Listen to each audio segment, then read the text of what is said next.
Hello guys, once again welcome back to my channel. आज हम पढ़ने वाले हैं चैप्टर नंबर 9। चैप्टर का नाम है ऊंचाई और दूरी, यानी हाइट एंड डिस्टेंस के बारे में पढ़ेंगे। इसमें टोटल 15 क्वेश्चंस दिए हुए हैं और 15 के 15 क्वेश्चंस इस वीडियो में हम डिस्कस करेंगे।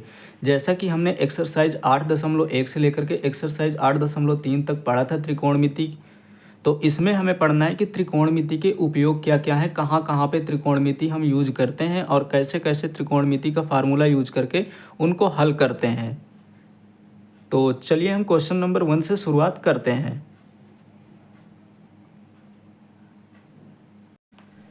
क्वेश्चन नंबर 1 दिया है कि सर्कस का एक कलाकार 20 मीटर लंबी डोरी पर चढ़ रहा है। यहाँ पे एक डोरी लगी हुई है, 20 मीटर लंबी डोरी लगी हुई है और सर्कस का जो कलाकार है वो इस डोरी के सहारे ऊपर चढ़ रहा है।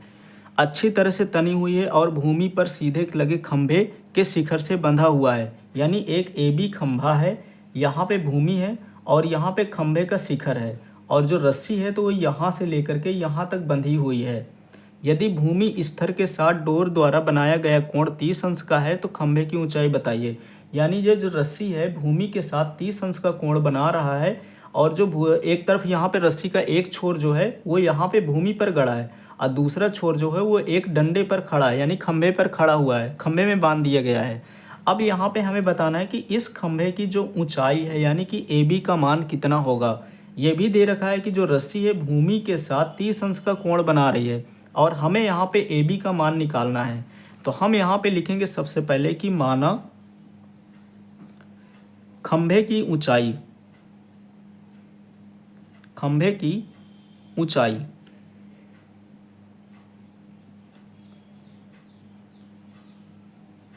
बराबर ए बी है और इसी ए बी का हमें मान निकालना है।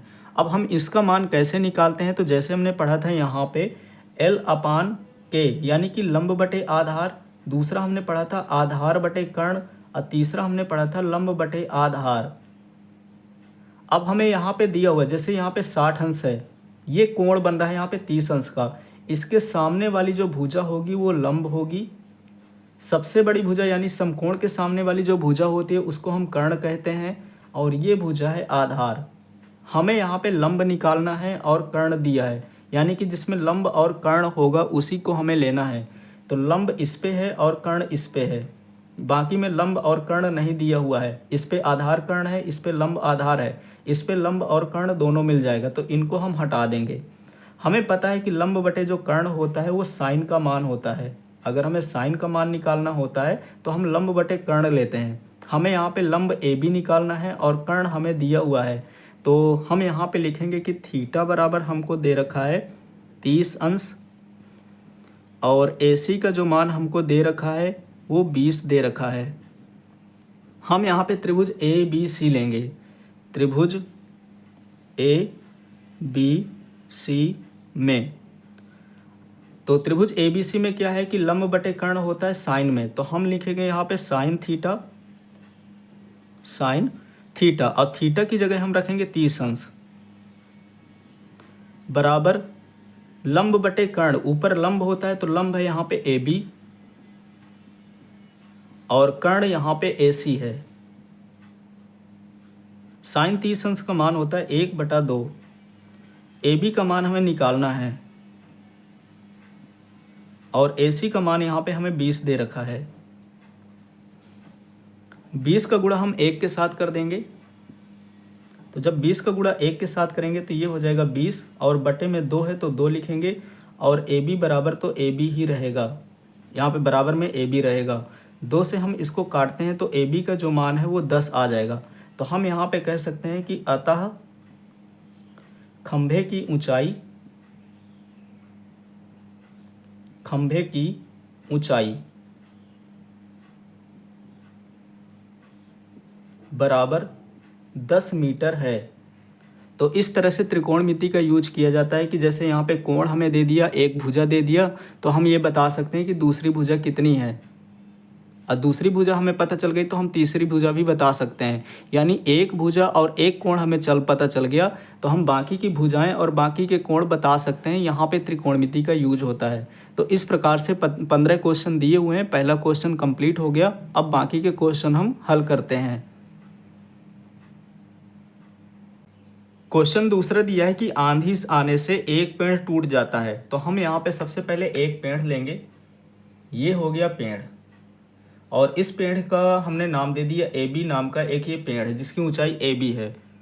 फिर आगे लिखा हुआ है कि टूट जाता है, कह रहा है कि आंधी आने से एक पेड़ टूट जाता है और टूटा हुआ जो भाग है इस तरह मुड़ जाता है कि पेड़ का शिखर जमीन को छूने लगता है। ये ए बी पेड़ है, हमने मान लिया कि यहाँ पे कोई भी बिंदु है सी और यहाँ से पेड़ टूट गया, तो ये वाला जो सिरा होगा वो आ करके यहाँ पे जमीन पर टच होता है। यानी हमने यहाँ पे देखा कि बिंदु सी और ए, ये वाला जो सिरा है ये टूट करके जमीन पर यहाँ पे छू रहा है, और इस बिंदु को नाम दे दिया हमने डी। तो जो ए सी होगा वो सी डी के बराबर होगा, क्योंकि यही वाला जो पार्ट है वो ऐसे जैसे यहाँ पे पेड़ लगा हुआ है और ये टूट करके यहाँ पे ऐसे आ गया, तो ए सी बराबर हो जाएगा यहाँ पे सी डी के। हम इसको लिखें या ना लिखें, पर इतना हमें दिमाग में होना चाहिए कि ए सी बराबर होगा सी डी के। फिर इसके बाद कह रहा है कि और ये जमीन के साथ 30 अंश का कोण बनाता है। जहाँ पे ये टच कर रहा है तो जो कोण बनेगा वो 30 अंश का बनता है। पेड़ के पाद बिंदु, पेड़ का पाद बिंदु क्या है यहाँ पे, यानी कि जड़ जहाँ पे लगा हुआ है पेड़, तो ये पेड़ का पाद बिंदु है कि दूरी जहाँ पे पेड़ का शिखर जमीन को छूता है वो 8 मीटर है। यानी यहाँ पे जमीन का शिखर छू रहा है और ये पेड़ का जो है पाद बिंदु है, और यहाँ से यहाँ तक के बीच की दूरी है 8 मीटर। ये हमें दे रखा है।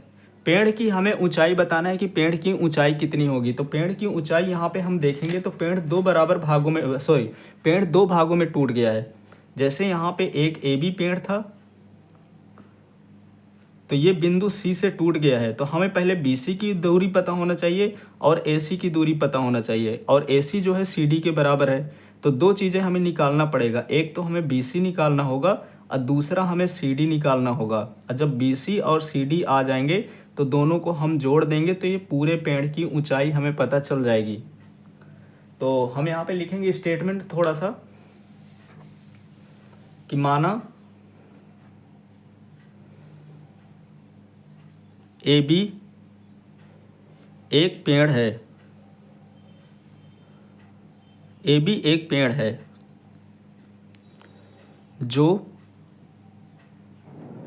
बिंदु सी से टूट कर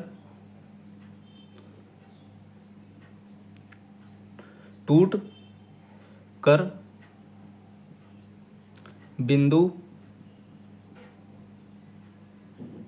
डी पर छूता है।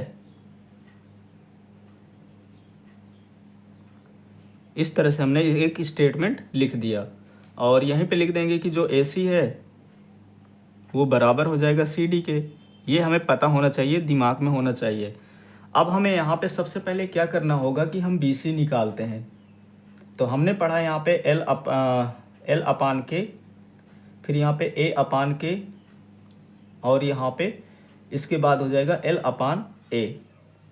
यानी ये लंब बटे कर्ण होता है साइन का, आधार बटे कर्ण होता है कॉस का, और लंब बटे आधार हो जाएगा टैन का। तो हमें यहाँ पे देखना है कि कोण हमारा यहाँ पे बन रहा है, तो कोण की जो सामने वाली भुजा हो जाएगी ये हो जाएगी लंब, और ये हो जाएगा कर्ण। हमें सबसे पहले ये एल निकालना है, यानी बी सी निकालना है। तो लंब बटे आधार किस पे होगा हम देखेंगे, क्योंकि आधार हमें दिया है, हम लंब निकाल लेंगे। तो लंब बटे आधार देखेंगे तो लंब बटे आधार जो होता है वो टैन में होता है। तो हम यहाँ पे लिखेंगे त्रिभुज, त्रिभुज कौन सा, बी सी डी लिख लें या डी बी सी, कुछ भी लिख लें, बी सी डी में टैन थीटा बराबर, अब यहाँ पे क्या है कि लंब हो जाएगा बी सी और आधार हो जाएगा बी डी। थीटा की जगह हमें यहाँ पे रखना है 30 अंश, तो हम यहाँ पे रख देंगे 30 अंश। टैन 30 अंश का जो मान होता है वो 1/√3 होता है। BC का मान यहाँ पे हमें निकालना है, और BD का मान हमें 20 दे रखा है। 20 का गुणा हम 1 के साथ करा देंगे तो ये 20 1 के 20 हो जाएगा, और बटे में हो जाएगा √3। बराबर में यहाँ पे BC बचेगा, तो बराबर में BC हम इधर लिख देंगे। इस प्रकार से हमने BC का मान निकाल लिया। अब फिर से उसी त्रिभुज को लेना है, अब हमने इसको तो निकाल लिया, अब हमें निकालना है CD को। बी डी हमें दिया है और सी डी को हम निकाल लेंगे। तो पुनः त्रिभुज बी सी डी में फिर से उसी त्रिभुज को लेना है। अब यहाँ पे देखेंगे कि हमें कर्ण की आवश्यकता पड़ेगी और आधार की आवश्यकता पड़ेगी। तो आधार और कर्ण कहाँ पे मिलेंगे? तो कास के पदों में मिलेंगे, आधार और कर्ण दोनों मिल जाएंगे।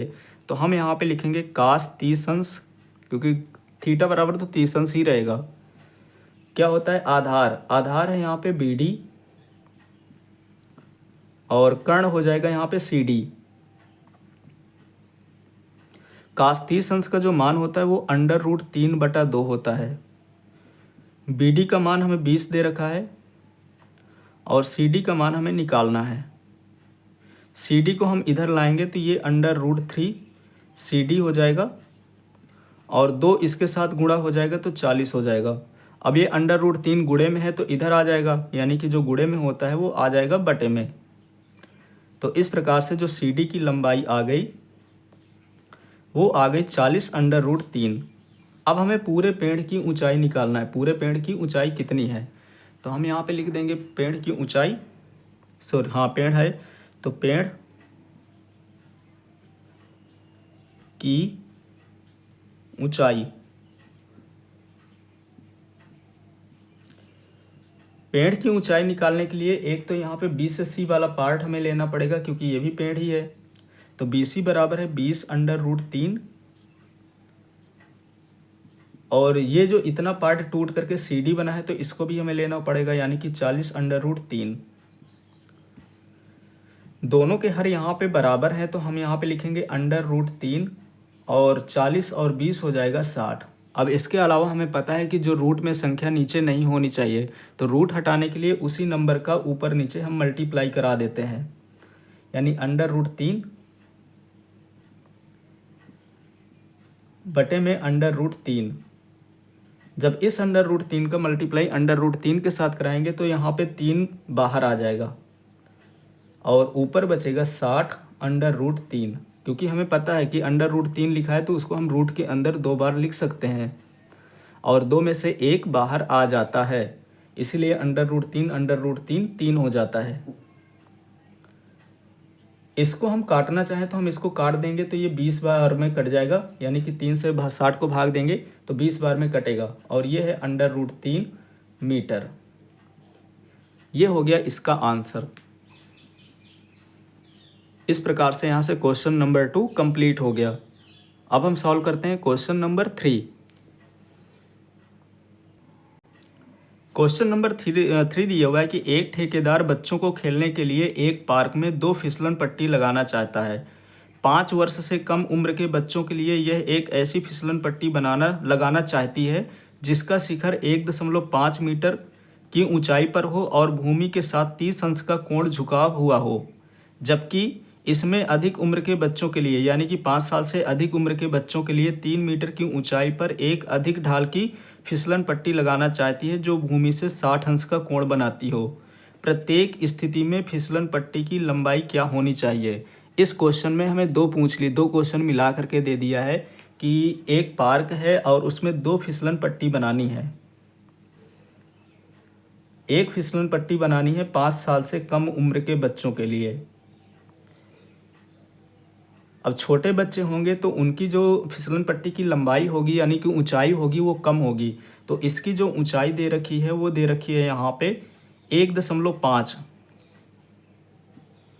मीटर और इसको हमने मान लिया ए और बी। अब कह रहा है कि जो यहाँ पे कोण बनाता है वो 30 अंश का होता है। एक चीज़ हमें पता होना चाहिए कि जब भी कोई भी चीज़ होती है तो यहाँ तो समकोण होगा। अब बचा यहाँ पे 2 कोण, तो कह रहा है कि भूमि से 30 अंश का कोण बनाता है, तो भूमि तो ये है, तो यहाँ से ये 30 अंश का कोण बना रहा है और इसका हमने नाम दे दिया सी। दूसरा क्या है कि 5 साल से अधिक के बच्चों को यहाँ पे एक फिसलन पट्टी बनाई जाती है और इसकी जो ऊंचाई रखी गई है वो रखी गई है यहाँ पे 3 मीटर। इसका नाम दे दिया ए बी सी हो गया, इसका नाम हमने दे दिया पी, इसका नाम दे दिया हमने क्यू और इसका नाम दे दिया आर। ये कह रहा है कि जो भूमि से 60 अंश का कोण बनाता है, तो हमने यहाँ पे 60 अंश का कोण बना दिया। अब हमें ये बताना है कि सॉरी फिसलन पट्टी की लंबाई बताना है, तो इसको हम फिसलन पट्टी की जब ये वाला बताना है, ये 1.5 ही रहेगा और ये रहेगा 3 मीटर। अब हमें फिसलन पट्टी की लंबाई बताना है। जैसे पार्क में हमने देखा होगा तो बच्चे यहाँ पे बैठ करके ऐसे फिसलते हैं, तो AC बराबर इसमें हमें बताना है कि AC का मान कितना है, यानी AC बराबर कितना होगा, और इसमें हमें PR का मान बताना है कि PR कितना होगा।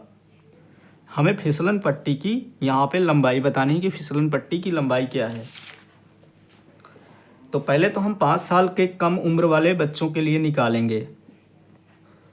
तो हम लिख देते हैं आकृति 1 में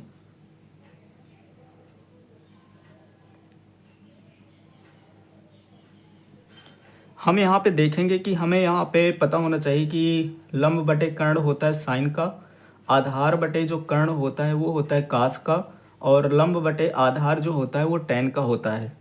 हमें यहाँ पे पता है कि कोण ये है, तो इसके सामने वाली जो भुजा होगी ये लंब होगी, और ये बड़ी वाली जो भुजा होती है वो कर्ण होती है। तो लंब बटे कर्ण जो होगा वो हो जाएगा साइन का, तो हमें लेना पड़ेगा यहाँ पे साइन 30 अंश। और इसके बाद क्या होता है लंब बटे कर्ण, लंब यहाँ पे AB है और कर्ण यहाँ पे AC है। साइन 30 अंश का मान होता है 1/2। AB का मान हमें 1.5 दे रखा है और AC का मान हमें यहाँ पे निकालना है। AC का गुणा 1 से करेंगे तो AC आएगा, और 2 का गुणा 1.5 के साथ कराएंगे तो ये 3.0 मीटर आएगा। तो कुल मिलाकर के यहाँ पे आ जाएगा कि AC बराबर हो जाएगा 3 मीटर। पहले वाले का आंसर यहाँ पे आ गया।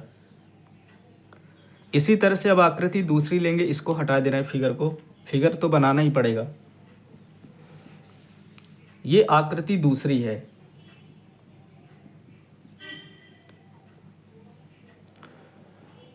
आकृति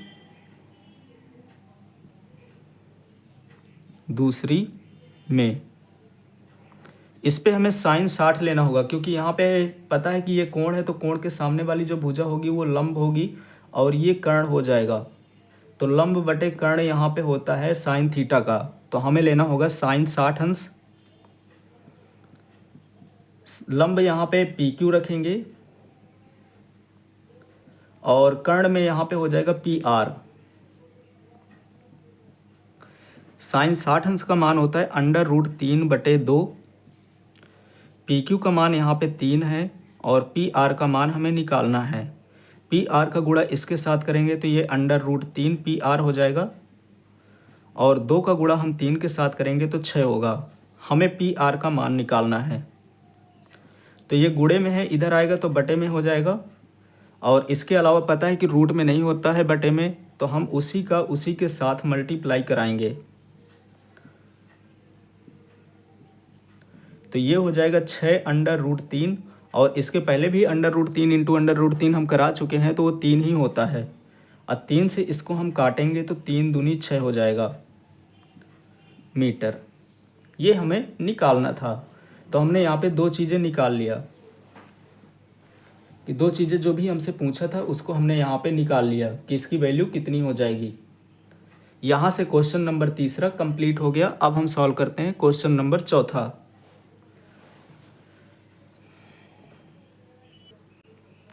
क्वेश्चन नंबर 4 है कि भूमि के एक बिंदु से, यहाँ पे भूमि है और इसके एक बिंदु से मीनार के पाद से 30 मीटर की दूरी, तो हम एक यहाँ पे सबसे पहले मीनार बनाएंगे। ये हो गया एक मीनार, और मीनार की ऊंचाई हम ले लेंगे AB बराबर H। अब कह रहा है कि मीनार के पाद से 30 मीटर की दूरी पर, तो हम यहाँ से 30 मीटर की दूरी पर जाएंगे। 30 मीटर की दूरी पर मीनार के शिखर का उन्नयन कोण जो बन रहा है वो 30 अंश का बन रहा है। अब मीनार का शिखर यहाँ पे है और यहाँ पे जो 30 मीटर की दूरी पर कोण बन रहा है वो बन रहा है यहाँ पे 30 अंश का, तो हम इसको लेंगे 30 अंश। पूछ रहा है कि मीनार की ऊंचाई कितनी है, यानी हमें यहाँ पे AB का मान निकालना है। और एक चीज़ हमें दे रखी है, एक तो यहाँ पे B से C की लंबाई दे रखी है कि B से C की लंबाई जो है वो 30 मीटर है, कोण भी हमें दे रखा है 30 अंश दे रखा है, और H का मान निकालना है। तो वही फार्मूला यूज करेंगे, एल अपान के यानी ये साइन होता है, फिर इसके बाद ए अपान के ये होता है कॉस का, और एल अपान ए जो होता है वो होता है टैन का। अब हमें पता है कि कोण यहाँ पे बन रहा है तो इसके सामने वाली जो भुजा होगी वो लंब होगी। आधार हमें दे ही रखा है तो हमें दो चीज़ों की आवश्यकता है, एक तो लंब दूसरा आधार। तो लंब बटे आधार देखेंगे तो लंब बटे आधार जो होता है वो टैन का होता है, तो हमें यहाँ पे टैन लेना होगा। तो लिख लेंगे यहाँ पे थोड़ा सा स्टेटमेंट कि माना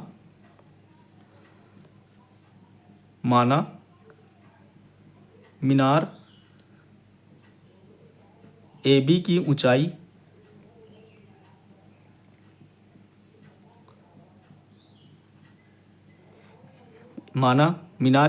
ऊंचाई बराबर है h। थीटा बराबर हमको दिया हुआ है 30 डिग्री, और साथ में ये दिया है कि जो BC है, BC बराबर भी 30 मीटर दे रखा है, तो उसको भी हम लिख लेंगे। जो जो हमें दिया है उसको हमने लिख लिया। हम यहाँ पे समकोण त्रिभुज लेंगे, समकोण त्रिभुज ABC, क्योंकि ये त्रिभुज का नाम हमने A, B और C दिया है, तो त्रिभुज ABC में अब हमें पता चल गया कि यहाँ पे लंब और आधार यही दो चीज़ों की आवश्यकता होगी। तो लंब बटे आधार होता है टैन में, तो हम यहाँ पे रखेंगे टैन थीटा, और थीटा की जगह हमें रखना है 30 अंश। टैन थीटा बराबर होता है लंब बटे आधार, यानी इनकी आवश्यकता नहीं पड़ेगी। लंब है यहाँ पे AB और यहाँ पे आधार है BC। टैन यहाँ पे 30 अंश का जो मान होता है वो 1/√3 होता है, और AB का जो मान यहाँ पे दे रखा है तो AB का मान हमने h माना है, BC का मान हमें 30 दे रखा है। 30 का गुणा हम 1 के साथ कराएंगे तो ये 30/√3 हो जाएगा। बराबर में h बचा है तो बराबर में हम h लिखेंगे। अब इसके अलावा अगर रूट में कोई वैल्यू है तो उसी का मल्टीप्लाई ऊपर नीचे हम करा देते हैं ताकि रूट हट जाए। तो h बराबर हो जाएगा 30/√3 तो दिया ही है, √3 का मल्टीप्लाई ऊपर और √3 का मल्टीप्लाई नीचे, तो इससे ये रूट ख़त्म हो जाएगा। तो ऊपर हो जाएगा 30/√3 और बटे में हो जाएगा यहाँ पे 3, बराबर में h है तो h लिखेंगे। 3 से हम इसको काट सकते हैं तो 10 बार में कट जाएगा, तो h का जो मान आ जाएगा वो 10/√3 मीटर हो जाएगा। हम यहाँ पे लिख सकते हैं कि अतः मीनार की ऊंचाई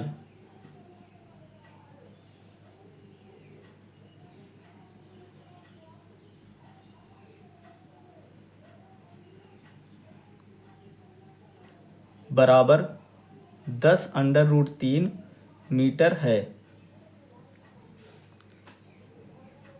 ये हो गया इसका आंसर। इस प्रकार से यहाँ से क्वेश्चन नंबर 4 कंप्लीट हो गया। अब हम सॉल्व करते हैं क्वेश्चन नंबर 5। क्वेश्चन नंबर 5 दिया है कि भूमि से 60 मीटर की ऊंचाई पर एक पतंग उड़ रही है। यहाँ पे भूमि है और इससे 60 मीटर की ऊंचाई पर एक पतंग उड़ रही है।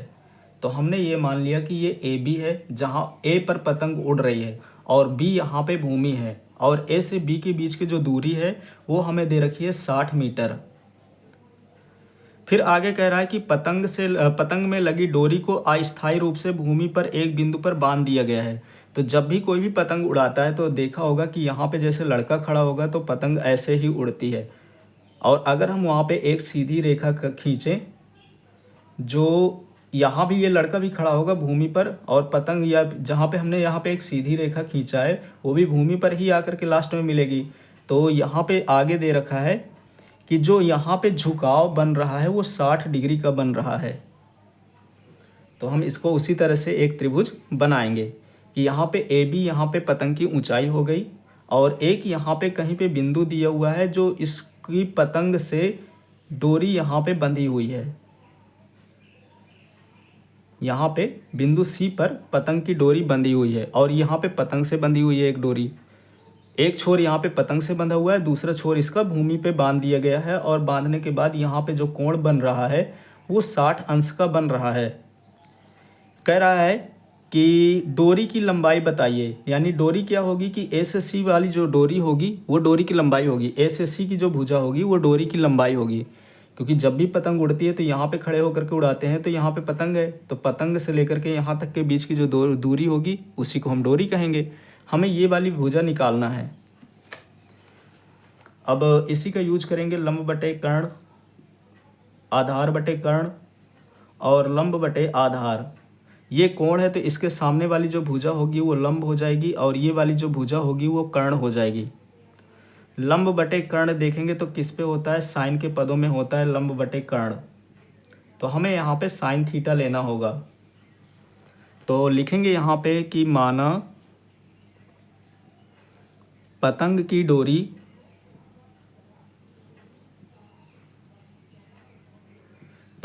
डोरी AC की लंबाई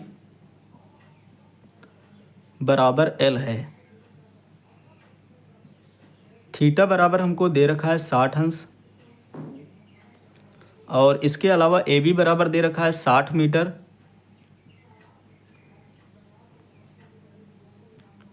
हम त्रिभुज लेंगे ABC, तो त्रिभुज ABC में अब हमें पता है कि त्रिभुज ABC भी लेना है, तो यहाँ पे एक भुजा दे रखी है, दूसरी भुजा निकालना है, यानी कि लंब और कर्ण किस में होता है, साइन में। तो हम यहाँ पे लेंगे साइन थीटा और थीटा की जगह हमें रखना है 60 अंश। साइन थीटा बराबर होता है लंब और लंब है यहाँ पे AB और कर्ण यहाँ पे देखेंगे तो कर्ण है AC। साइन 60 अंश का मान होता है √3/2। AB का मान यहाँ पे 60 दे रखा है और AC का मान यहाँ पे दे रखा है, निकालना है हमें। AC का गुणा इधर करेंगे और √3 इधर आ जाएगा, तो AC बराबर हो जाएगा, AC इधर जाएगा और √3 इधर आएगा। 2 यहाँ पे दिया है तो 2 का गुणा हम पहले एक बार गुणा ही करा देते हैं। AC का गुणा इसके साथ कराना है तो ये √3 AC हो जाएगा और 2 का गुणा हम 60 के साथ कराएंगे तो ये 120 हो जाएगा। अब जो ये गुणे में दिया हुआ है तो ये गुणे में है तो इधर आ जाएगा, तो ये बटे में हो जाएगा। इसके अलावा हमें पता है कि फिर से ये रूट में आया है तो रूट को हमें हटाना होगा, यानी √3 का गुणा ऊपर और √3 का गुणा नीचे करेंगे। तो √3 से √3 यहाँ पे कटेगा तो बचेगा 3, ऊपर है 120 √3। 3 से इसको हम काटेंगे तो 3 चौक 12 यानी कि 40 बार में कटेगा, तो ये आ जाएगा 40 √3 मीटर। तो लिख सकते हैं कि अतः पतंग की डोरी की लंबाई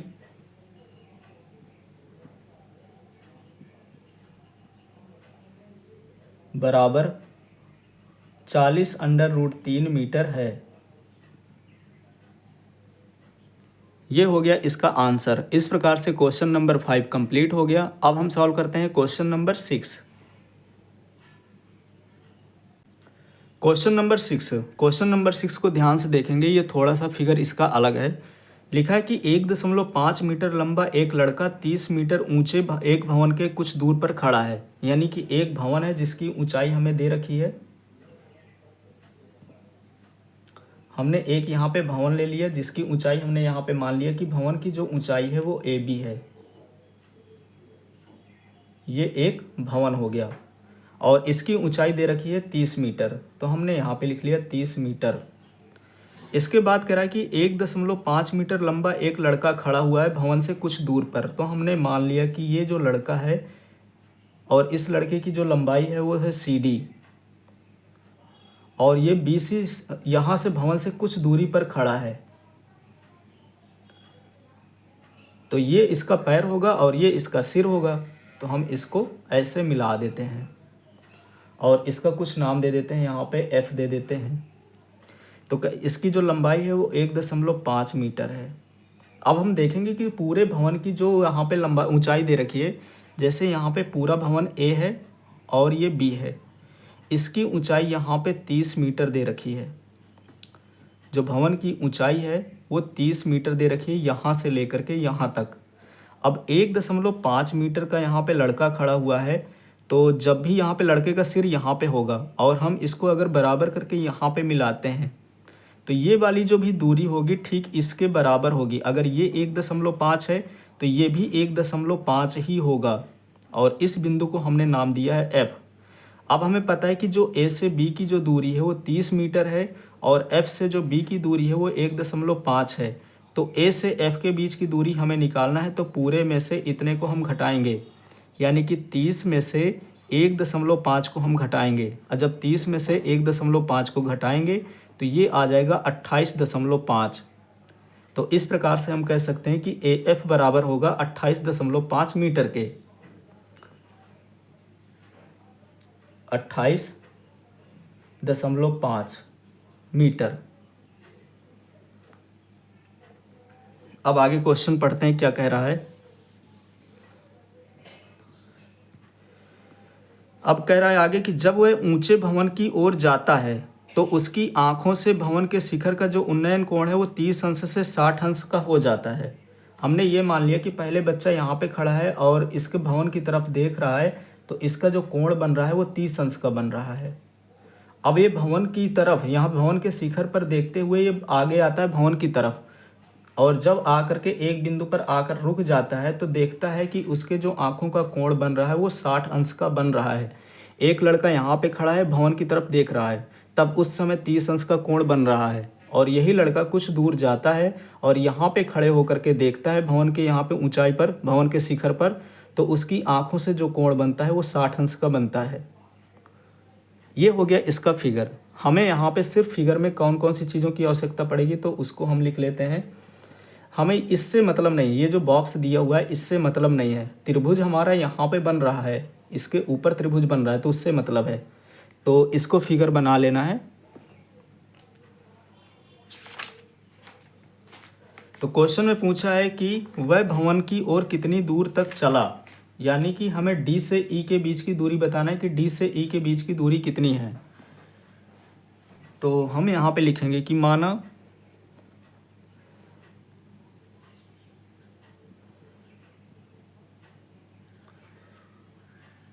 भवन की ऊंचाई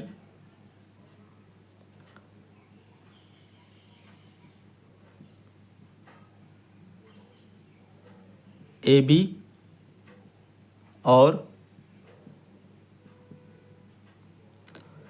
फिर यहाँ पे बच्चा दिया हुआ है तो लड़का, तो लड़के की लंबाई बराबर CD है।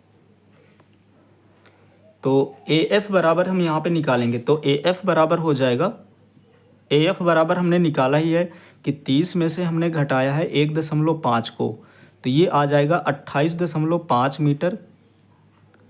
बाद में हम इसको लिखेंगे, पहले ये मानेंगे कि माना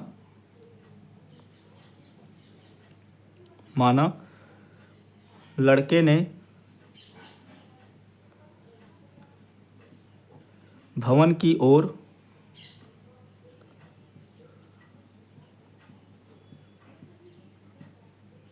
DE दूरी तय की, DE दूरी तय की, यानी कि हमें DE की दूरी बताना है कि DE कितना है। अब हम यहाँ पे लिखेंगे कि जो हमें दिया है हम उसको लिखेंगे कि AF बराबर हमें दिया है 30 में से हमने घटाया था 1.5 को, तो ये आया था 28.5 मीटर।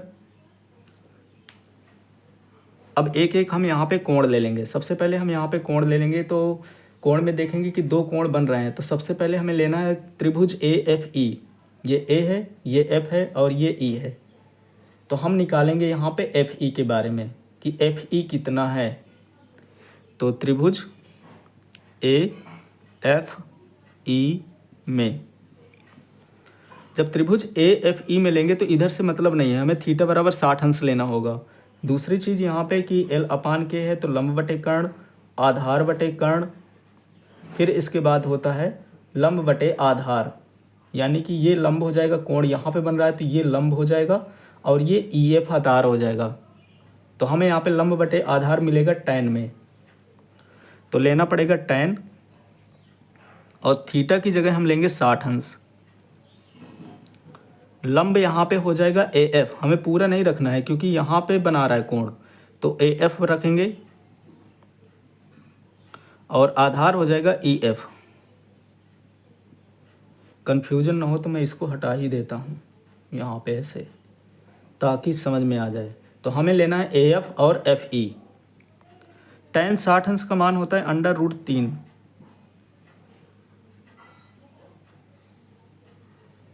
AF का मान है 28.5, और EF का मान हमें निकालना है कि EF बराबर कितना है। EF का मान यहाँ से निकालेंगे तो यहाँ पे इसका मल्टीप्लाई इसके साथ कराएंगे, या हम ऐसे करें कि EF को इधर लाएं और √3 को इधर लाएं, तो ये 28.5 बटे में √3। अब √3 है तो इसको हम क्या कर सकते हैं कि ऊपर नीचे हम मल्टीप्लाई करा देंगे, यानी √3 का मल्टीप्लाई ऊपर और √3 का मल्टीप्लाई नीचे। तो EF बराबर हो जाएगा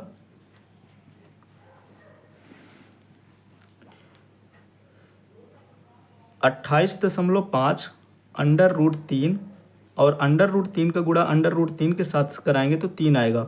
अब 3 से इसको हम काट देंगे, तो EF बराबर आ जाएगा यहाँ पे, जब 3 से हम काटेंगे तो 3 नाम 27 होता है, 1 बचेगा, 3 बचे 15, यानी कि 9.5 √3 मीटर आ जाएगा यहाँ पे F से E के बीच की दूरी। ये हमने निकाल लिया। अब हम लेंगे पूरा त्रिभुज इसका, ये पूरा त्रिभुज लेंगे, तो लिखेंगे त्रिभुज AFD।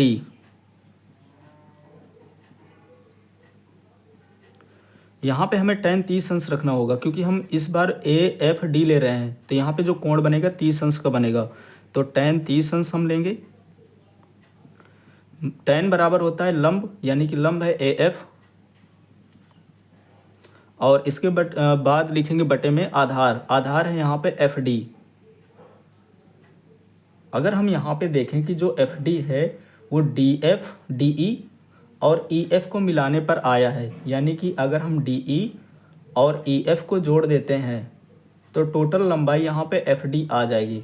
तो जहाँ पे FD लिखा हुआ है उसकी जगह हम DE और EF रख सकते हैं, तो FD की जगह हम यहाँ पे रख दें DE और साथ में EF। tan 30 अंश का मान होता है 1/√3। AF का हमें मान निकालना है, DE का मान हमें नहीं पता है, DE का मान ही क्योंकि हमें निकालना है। EF का मान हमें दिया हुआ है कि EF का मान जो आया है वो 9.5 √3 है, और AF हमने यहाँ पे लिख दिया। अब DE प्लस 9.5 √3 का गुणा 1 के साथ कराएंगे तो आ जाएगा DE प्लस 9.5 √3, और AF का मान यहाँ पे 28.5 दिया तो 28.5 हम रख देते हैं, और √3 का गुणा इसके साथ कराएंगे तो ये हो जाएगा 28.5 √3। इसको हम लाएंगे इधर,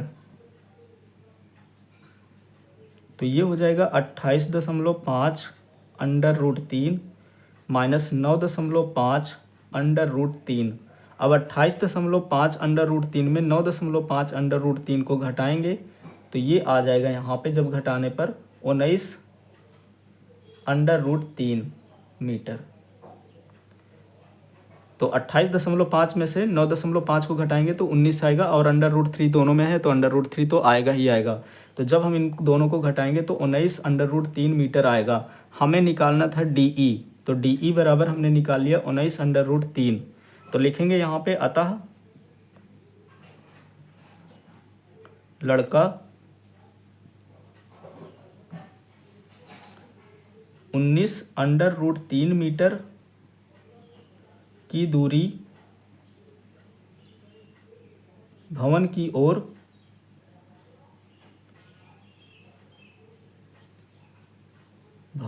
ओर तय करेगा।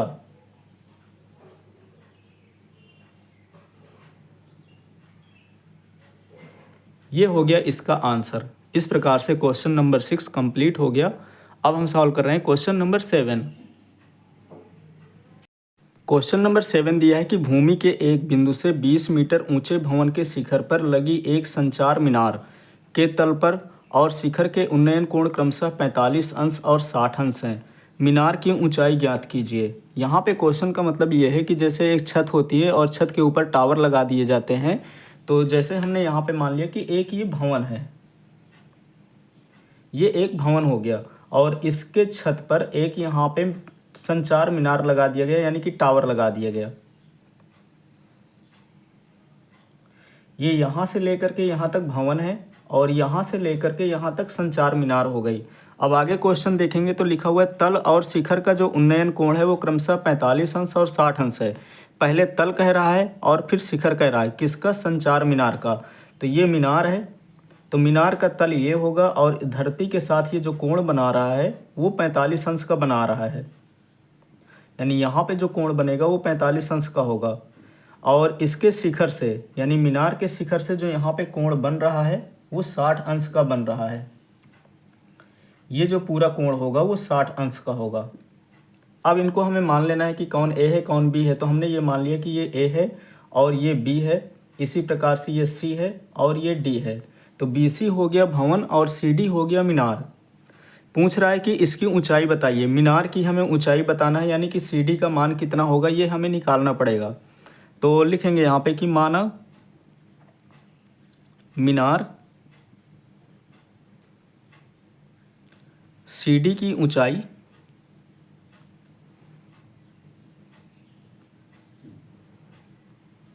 बराबर h है। हमने यहाँ पे मान लिया कि जो सी डी है उसकी ऊंचाई यहाँ पे h है। इसके बाद सबसे पहले हम त्रिभुज ले लेंगे ए बी सी, क्योंकि यहाँ पे हमें tan 45 अंश मिल जाएगा। और इसके बाद यहाँ पे L अपान के अगर होता है तो ये होता है साइन का।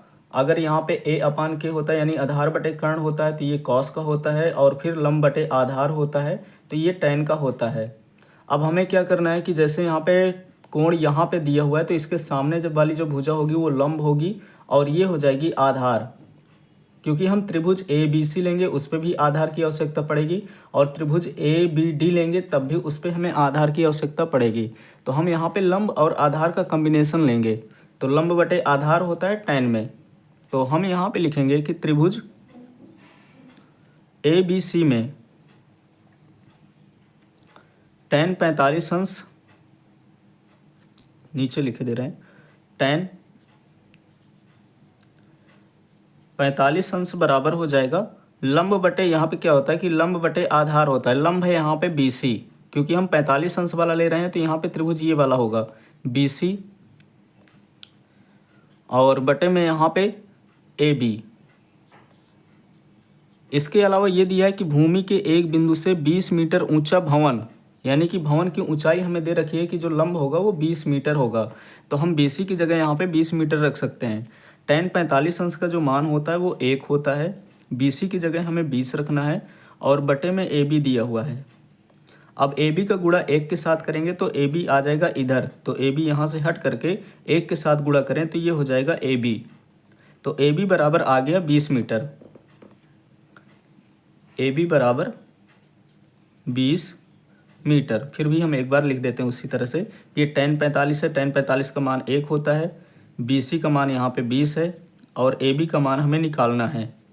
ए बी का मल्टीप्लाई 1 के साथ कराएंगे तो ए बी आएगा, इक्वल में बचेगा 20 मीटर।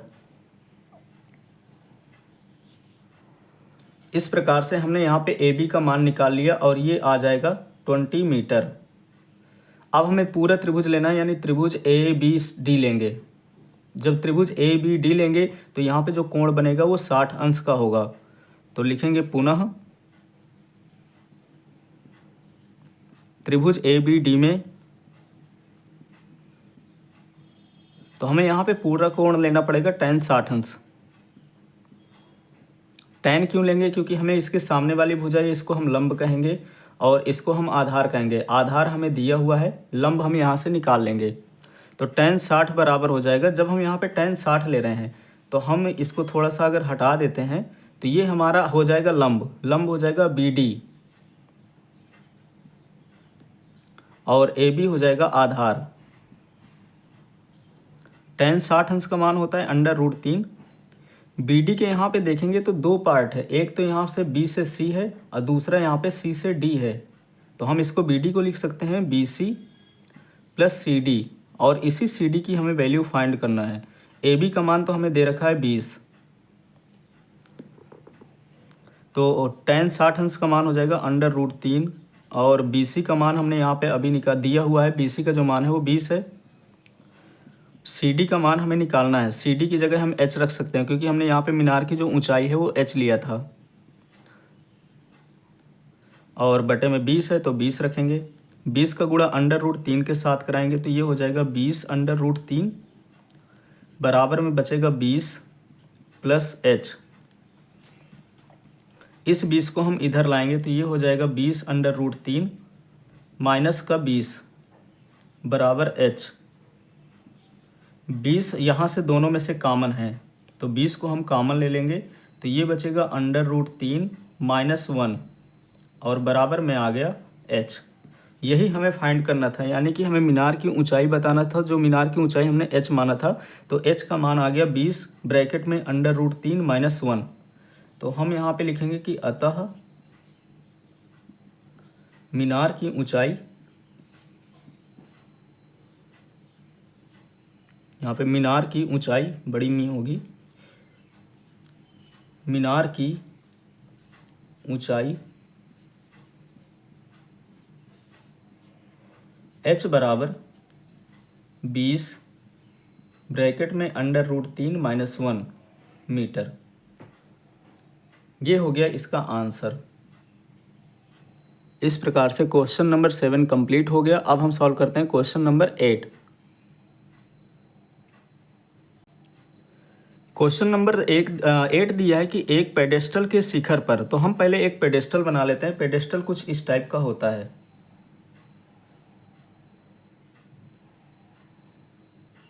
ये एक पेडेस्टल है और इसके शिखर पर 1.6 मीटर ऊंची मूर्ति लगी है, यानी ये इसका शिखर होगा तो इस पे 1.6 मीटर ऊंचाई पर एक मूर्ति लगी हुई है। यहाँ से लेकर के यहाँ तक की जो ऊंचाई दे रखी है वो दे रखी है 1.6 मीटर। फिर देखेंगे कि भूमि के एक बिंदु से मूर्ति के शिखर का उन्नयन कोण 60 अंश है। ये मूर्ति यहाँ पे लगी हुई है और ये इसका शिखर है, और यहाँ पे देखेंगे आगे इसको हम मिलाते हैं तो ये तो भूमि ही होगी। यहाँ से शिखर से इसका जो उन्नयन कोण बन रहा है वो 60 अंश का बन रहा है। थोड़ा सा छोटा बनाएंगे। ये कोण बन रहा है यहाँ पे 60 अंश का। जो भूमि से कोण इसका बन रहा है वो बन रहा है 60 अंश का। और उसी बिंदु से पेडेस्टल के शिखर का जो उन्नयन कोण है वो 45 अंश है। फिर यहाँ पे है कि जो भूमि के एक बिंदु से मूर्ति के शिखर का उन्नयन कोण 60 अंश है, और उसी बिंदु से यानी इसी बिंदु से जो पेडेस्टल का शिखर है, ये पूरा पेडेस्टल है यहाँ से लेकर के यहाँ तक, और इसका जो कोण बन रहा है वो 45 अंश का बन रहा है। ये 45 अंश का, ये वाला जो कोण है वो 45 अंश का बन रहा है, और ये वाला जो पूरा कोण है वो 60 अंश का बन रहा है। तो यहाँ पे लिखे दे रहे हैं। फिर कह रहा है कि पेडेस्टल की ऊंचाई बताइए, यानी यहाँ से लेकर के यहाँ तक की ऊंचाई कितनी है हमें ये बताना है। पेडेस्टल की ऊंचाई बताना है। अब हम इनको ABCD मान लेंगे कि यहाँ पे ये A हो गया, ये B हो गया, ये C हो गया, और इसी प्रकार से ये D हो गया। तो अब लिखेंगे कि माना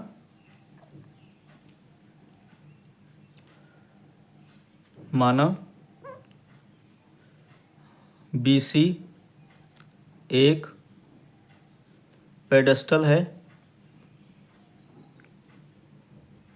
BC एक पेडेस्टल है जिसकी ऊंचाई,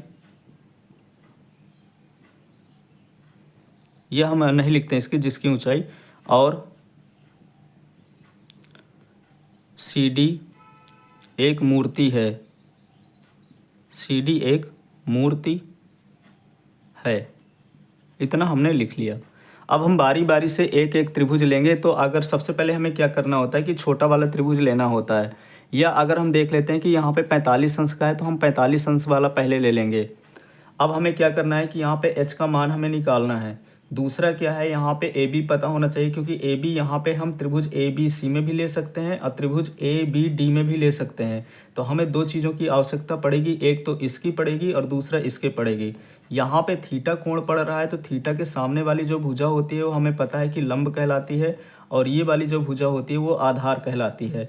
अब लंब बटे आधार जो होता है वो हमें tan थीटा में देखने को मिलता है। तो सबसे पहले हम त्रिभुज लेंगे यहाँ पे ए बी सी, त्रिभुज ए बी सी में तो हम यहाँ पे tan 60 अंश लेंगे, थीटा की जगह हमें 60 अंश रखना होगा, और tan थीटा बराबर होता है लंब। लंब क्या है यहाँ पे बी सी, जिसका हमें मान निकालना है। और ए बी का मान हमें नहीं पता है, तो हम ए बी की जगह उसी तरह से यहाँ पे ए बी लेंगे, 60 अंश नहीं लेंगे, यहाँ पे 45 अंश लेंगे, क्योंकि हम त्रिभुज ए बी सी पहले ले रहे हैं। तो यहाँ पे हम tan 45 लेंगे। tan 45 अंश का जो मान होता है वो 1 होता है, और यहाँ पे बी सी बटे ए बी है तो बी सी बटे ए बी लेंगे। ए बी का गुणा 1 के साथ कराएंगे तो ये हो जाएगा ए बी, और बराबर में बी सी बचेगा। तो इसका मतलब ये हुआ कि जो यहाँ पे बी सी है वही ए बी के बराबर है। अगर ए बी बराबर 5 सेंटीमीटर है तो बी सी बराबर भी 5 सेंटीमीटर होगा। अगर ए बी बराबर 10 सेंटीमीटर है तो बी सी बराबर भी 10 सेंटीमीटर होगा। इतना हमने यहाँ से निकाल लिया। इसको हम चाहें तो समीकरण 1 दे सकते हैं। अब हमें दूसरा त्रिभुज लेना है। यहाँ पे पूरा त्रिभुज लेंगे, त्रिभुज ए बी डी, त्रिभुज ए बी डी में जब पूरा हम त्रिभुज लेंगे तो यहाँ पे हम लिख सकते हैं कि tan 60 अंश, इस बार हम थीटा की जगह 60 अंश लेंगे क्योंकि हम पूरा त्रिभुज ले रहे हैं जिसमें से tan 60 अंश होगा। अब पूरा जब त्रिभुज लेंगे तो यहाँ पे जो पूरी भुजा है बी डी, यहाँ से लेकर के भूमि से लेकर के यहाँ तक बी डी, ये हो जाएगा लंब, आधार वही रहेगा ए बी।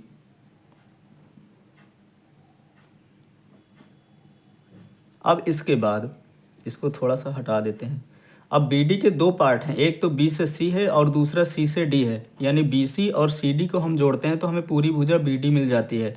तो बी डी को हम लिख सकते हैं B C plus C D बटे में हो जाएगा यहाँ पे ए बी। tan 60 अंश का मान होता है √3। बी सी का मान हमें यहाँ पे नहीं पता है क्योंकि बी सी यहाँ पे हमने निकाला है, बी सी ए बी के बराबर है, तो बी सी की जगह हम रख देंगे यहाँ पे ए बी। और सी डी का मान जो है यहाँ पे बी सी का ही मान हमें निकालना है क्योंकि पेडेस्टल दिया हुआ है, पेडेस्टल की हमें ऊंचाई निकालना है, तो बी सी को हम उसी तरह से रखेंगे।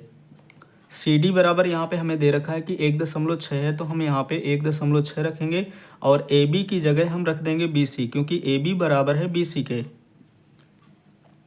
बी सी का मल्टीप्लाई √3 के साथ करेंगे तो ये √3 बी सी हो जाएगा, और बराबर में भी बी सी प्लस 1.6 बचेगा। अब इनको हम बी सी को हम इधर अगर लाते हैं तो ये हो जाएगा √3 B C minus B C बराबर में 1.6। दोनों में बी सी कॉमन है, ब्रैकेट में बचेगा √3 माइनस 1 बराबर में 1.6। अब हमें बी सी की वैल्यू फाइंड करना है, तो बी सी बराबर हम यहाँ से लिख सकते हैं कि 1.6 और बटे में √3 माइनस 1। अब हमें पता है कि कोई भी वैल्यू यहाँ पे रूट में नहीं होनी चाहिए, तो रूट में नहीं होनी चाहिए तो हम उसके अपोजिट साइन से मल्टीप्लाई कराएंगे। जैसे √3 माइनस 1 है तो हम यहाँ पे √3 प्लस 1, फिर √3 प्लस ये वही जो हम मल्टीप्लाई ऊपर कराएंगे वही मल्टीप्लाई हम नीचे कराएंगे। इससे क्या होगा कि 1.6 है तो 1.6 तो रहेगा ही रहेगा, पर ब्रैकेट में यहाँ पे लिखेंगे √3 प्लस 1। और ये हमने पढ़ ही रखा है क्लास 8 में भी कि अगर एक ब्रैकेट में a प्लस बी हो और एक ब्रैकेट में a माइनस बी हो तो उसको हम लिखते हैं, जैसे यहाँ पे देखेंगे कि एक ब्रैकेट में अगर a प्लस बी होता है और एक ब्रैकेट में a माइनस बी होता है तो ये हो जाता है पहले वाले का स्क्वायर माइनस दूसरे वाले का स्क्वायर। a की जगह यहाँ पे √3 है तो √3 का हम स्क्वायर करेंगे, b की जगह 1 रखा है तो 1 का स्क्वायर करेंगे। अब पता है कि रूट का स्क्वायर जो होता है वो रूट से स्क्वायर कट जाएगा और यहाँ पे बचेगा 3 माइनस 1 का स्क्वायर होता है 1, तो हम इन दोनों की जगह हम लिख सकते हैं 3 माइनस 1, या हम डायरेक्ट यहाँ पे 3 में से 1 को सब्ट्रैक्ट करेंगे तो ये आ जाएगा 2। 2 से चाहें तो इसको हम काटें, 2 1 जा 2 और 2 8 जा 16 होता है, पर पॉइंट के बाद 1 डिजिट है तो यहाँ पे लग जाएगा पॉइंट। तो इसका जो आंसर होगा वो 0.8 ब्रैकेट में √3 + 1 हो जाएगा, और यही हमें फाइंड करना था। तो हम यहाँ पे लिख सकते हैं कि अतः पेडेस्टल की ऊंचाई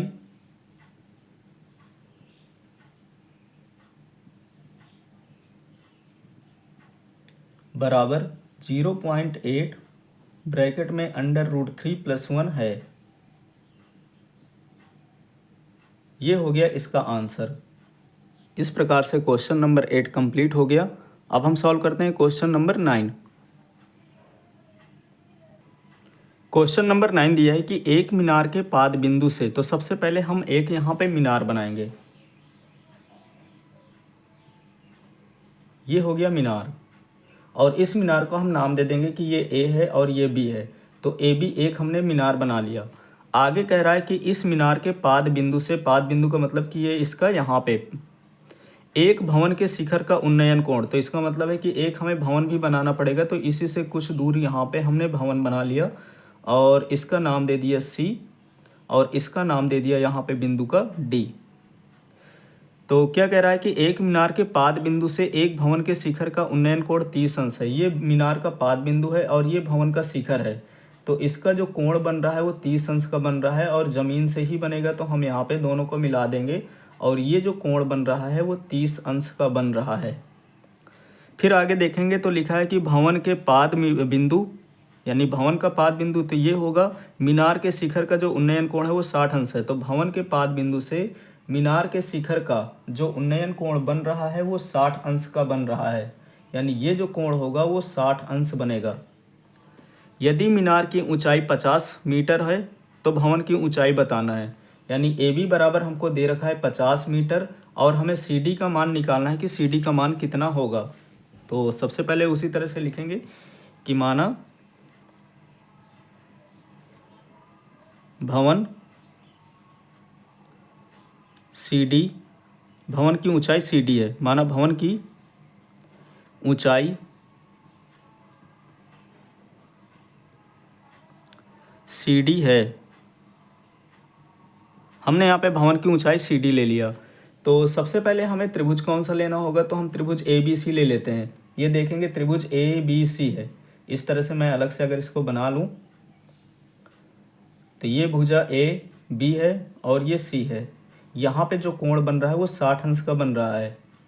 तो मुझे ये वाली भुजा दी हुई है, इस भुजा को मुझे निकालना है। कोण के सामने वाली भुजा लंब होती है और ये होती है आधार। ये बी सी ही क्यों निकालना है कि अगर हम त्रिभुज बी सी डी लें तब भी उस पर बी सी आएगा, और त्रिभुज यहाँ पे सी बी ए लें तब भी उसमें बी सी ही आएगा। तो मुझे ये वाली भुजा निकालना आवश्यक है, क्योंकि ये वाली भुजा तो हमें दिया है। तो लंब बटे आधार होता है tan में। तो हम यहाँ पे लिखेंगे कि पहले त्रिभुज ए बी सी में tan 60 अंश लेंगे, बराबर लंब है यहाँ पे ए बी, आधार है यहाँ पे बी सी। ए बी का मान यहाँ पे हमें दे रखा है कि जो ए बी का मान है वो 50 है, और tan 60 अंश का जो मान होता है वो √3 होता है। ए बी का मान हम 50 रखेंगे और बी सी नीचे रखेंगे। बी सी को हम इधर लाएंगे और √3 को इधर लाएंगे, तो ये बी सी बराबर हो जाएगा 50 बटे √3। अब जो √3 है इसको हमें हटाना होता है, यानी कि नीचे डिनोमिनेटर में रूट नहीं होना चाहिए, तो हम इसी से मल्टीप्लाई करा देंगे। तो ऊपर हो जाएगा 50 √3, और √3 का मल्टीप्लाई √3 के साथ कराते हैं तो ये 3 हो जाता है, यानी रूट हट जाता है। तो बी सी बराबर आ गया 50 √3 बटे 3। अब हम यहाँ पे त्रिभुज, दूसरा त्रिभुज लेंगे, और दूसरे त्रिभुज में हमें लेना है बी सी डी। त्रिभुज बी सी डी में, तो बी सी डी हम बना करके एक बार देख लेते हैं रफ में। ये है यहाँ पे सी, यहाँ पे बी है और यहाँ पे डी है। यहाँ पे 30 अंश का कोण बन रहा है। इसके सामने वाली यानी सी डी तो हमें निकालनी ही है, बी सी ये आधार हो जाएगा। ये लंब हो जाएगा, तो इस पे भी लंब और आधार की आवश्यकता पड़ेगी, तो इस पे भी हमें tan ही लेना होगा। तो हम लिखेंगे tan, और थीटा बराबर तो 30 डिग्री रखना होगा, तो हम यहाँ पे रखेंगे 30 डिग्री, और इक्वल में हो जाएगा लंब बटे आधार। लंब है यहाँ पे CD, और आधार यहाँ पे हो जाएगा BC। इस प्रकार से tan 30 अंश का मान हम रखेंगे, तो tan 30 अंश का मान होता है 1/√3, और इस BC का मल्टीप्लाई इधर करा देंगे तो ये BC आ जाएगा गुणे में, बराबर में यहाँ पे हो जाएगा CD। या तो हम ऐसे करते हैं कि इसको यहाँ तक ही रखते हैं, ताकि हम यहाँ पे रख देंगे मान तो आ जाएगा। बराबर में CD है तो बराबर में हमने CD रख दिया। इसको हम आगे नहीं सॉल्व करेंगे, क्योंकि BC का मान यहाँ पे दिया है, तो BC का मान डायरेक्ट उठा के रख देंगे। 1/√3, जो BC का मान यहाँ पे दिया है वो 50√3 है। 50 यहाँ पे रूट में 3 है, और बराबर में है CD। इसके बाद यहाँ पे 50 का गुणा 1 के साथ कराएंगे तो ये 50 ही हो जाएगा, और √3 का गुणा √3 के साथ अगर हम कराते हैं तो यहाँ पे 3 गुणे 3 होगा, और 1 बाहर आ जाएगा। बराबर में तो CD बचेगा, तो CD को हम इधर लिख देते हैं कि CD जो है बराबर में हो जाएगा 50, और इन दोनों का गुणा कराएंगे तो ये 3 हो जाएगा। इसी को आगे हम सॉल्व करेंगे तो मिक्स फ्रैक्शन में आएगा 16 सही 2/3 मीटर। अब 16 सही 2/3 मीटर कैसे आया कि हमें 3 से 50 को भाग देना है, तो 3 1 के 3, 5 में से 3 गया तो 2 बचा, 0 को हम लेंगे, फिर 3 छंग 18, फिर यहाँ पे 2 बचा, तो जो शेषफल में 2 बचा है उसको हम ऊपर लिखते हैं, जिससे हमने डिवाइड किया उसको हम नीचे लिखते हैं। तो ये 16 कंप्लीट 2/3 मीटर आ गया इसकी ऊंचाई, भवन की ऊंचाई। ये हो गया इसका आंसर। पॉइंट में हमें निकालना है तो हम पॉइंट में निकाल सकते हैं, यहाँ तक भी हमने निकाल दिया तब भी वो सही होगा, दोनों तरह में आंसर सही होगा। तो इस प्रकार से क्वेश्चन नंबर 9 यहाँ से कंप्लीट हो गया। अब हम सॉल्व करते हैं क्वेश्चन नंबर 10। अच्छा, यहाँ पे लिख भी देंगे कि अतः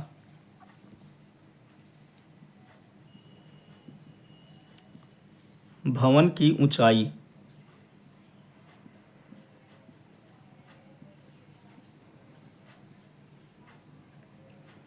बराबर हो जाएगा 16 सही 2/3 मीटर। ये हो गया इसका आंसर। इसको हटा देंगे। क्वेश्चन नंबर 10 दिया है कि एक 80 मीटर चौड़ी सड़क के दोनों ओर आमने सामने लंबाई वाले 2 खंभे लगे हुए हैं। समान लंबाई के आमने सामने 2 खंभे लगे हुए हैं। इन दोनों खंभों के बीच सड़क के एक बिंदु से खंभे के शिखर के उन्नयन कोण 60 अंश है और 30 अंश है। खंभों की ऊंचाई और खंभों से बिंदु की दूरी ज्ञात कीजिए। तो हम इस प्रकार से पहले क्वेश्चन पढ़ेंगे। तो लिखा हुआ है कि जो यहाँ पे एक 80 मीटर चौड़ी सड़क है, तो हम एक यहाँ पे 80 मीटर चौड़ी एक सड़क बना लेते हैं और इसका नाम दे देते हैं, यहाँ पे इसको नाम अगर B दे दें और इसको नाम दे दें C। तो यहाँ पे हमें पता चल गया कि जो 80 मीटर चौड़ी सड़क है वो BC है और इसकी जो चौड़ाई है वो 80 मीटर है। फिर इसके बाद कह रहा है कि इधर भी सड़क के इस किनारे पर भी एक खंभा लगा हुआ है और सड़क के इस किनारे भी एक खंभा लगा हुआ है और दोनों की जो ऊंचाई है वो बराबर है। इसका हम नाम दे देते हैं AB खंभा और इसका नाम दे देते हैं CD। यानी एक खंभा यहाँ पे AB है और एक खंभा CD है और ये क्या है कि 80 मीटर की दूरी पर है। क्यों 80 मीटर की दूरी पर है? क्योंकि सड़क की जो चौड़ाई है वो 80 मीटर है। इसके बाद कह रहा है कि इन दोनों खंभों के बीच सड़क के एक बिंदु से, यानी कि यहाँ पे BC है और हम एक यहाँ पे बिंदु ले लेते हैं। तो कह रहा है कि कोण कितने बन रहे हैं, एक 60 अंश का कोण बन रहा है एक खंभे से और दूसरे खंभे से 30 अंश का कोण बन रहा है। तो खंभे की ऊंचाई और खंभों से बिंदु की दूरी ज्ञात कीजिए। तो जैसे हमने एक बिंदु यहाँ पे ले लिया, अब क्या करना है कि हमें A को यहाँ से मिला देना है। दूसरा हम इसको यहाँ से मिला देंगे इसी बिंदु से। अब एक बिंदु यहाँ पे 30 अंश का कोण बना रहा है और दूसरा जो बना रहा है यहाँ पे 60 अंश का कोण बना रहा है। एक 30 अंश का बना रहा है, एक 60 अंश का बना रहा है। तो हमने मान लिया कि ये वाला जो कोण है वो 30 अंश का है और यहाँ पे जो कोण बन रहा है वो 60 अंश है। इस तरह से हमने मान लिया। अब इसके बाद जो यहाँ पे बिंदु दिया है तो उस बिंदु को हमने मान लिया यहाँ पे कि कोई भी एक बिंदु यहाँ पे नाम दे देंगे कि इस बिंदु का नाम चाहे ई दे दें, चाहे ओ दे दें, या कुछ भी हम दे दें। अब हमारे पास दो त्रिभुज मिल गए, एक त्रिभुज ये और दूसरा त्रिभुज ये। तो हम यहाँ पे लिख सकते हैं कि माना दोनों खंभों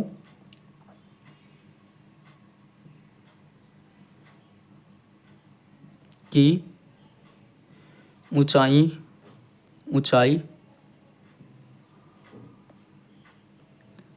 AB बराबर CD बराबर H है।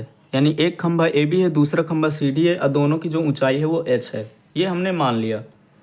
अब दूसरे क्या है कि जैसे हमें यहाँ पे दे रखा है कि बिंदु B यहाँ पे है और बिंदु C यहाँ पे है और इसमें एक बिंदु E है। पूरी जो लंबाई दे रखी है 80, यहाँ से यहाँ तक की लंबाई है 80। तो अगर हमें पता है कि ये बिंदु 50 है तो इधर होगा 30। अगर ये बिंदु 40 है तो ये 40 होगा। अगर ये बिंदु 20 है तो ये हो जाएगा यहाँ पे 60। यानी जितना यहाँ पे होगा उतने में से यहाँ पे इसको माइनस कर देंगे तो ये वाला बिंदु आ जाएगा। अगर हमने मान लिया इसको x, तो ये वाला जो बिंदु होगा वो हो जाएगा 80 माइनस एक्स। तो इस तरह से हमने इसको मान लिया कि B से E की जो बीच की दूरी है वो x है, तो ये हो जाएगा 80 माइनस एक्स। हम चाहें तो इसको यहाँ पे मेंशन भी कर सकते हैं कि सबसे पहले यहाँ पे हम मेंशन कर देंगे कि माना दो खंभे हैं जिसमें AB और CD की ऊंचाई h है।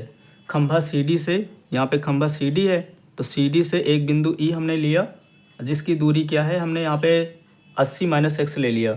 और खंभा AB से जो बीच की यहाँ पे बिंदु E की दूरी है वो x है। लिखना चाहें तो हम लिख सकते हैं, नहीं लिखना है तो कोई बात नहीं है। तो लिखेंगे यहाँ पे कि त्रिभुज, ये तो हम पहले लिख देते हैं कि हमें दिया हुआ है BC बराबर 80 मीटर। हमें यहाँ पे मान लिया कि BE बराबर x।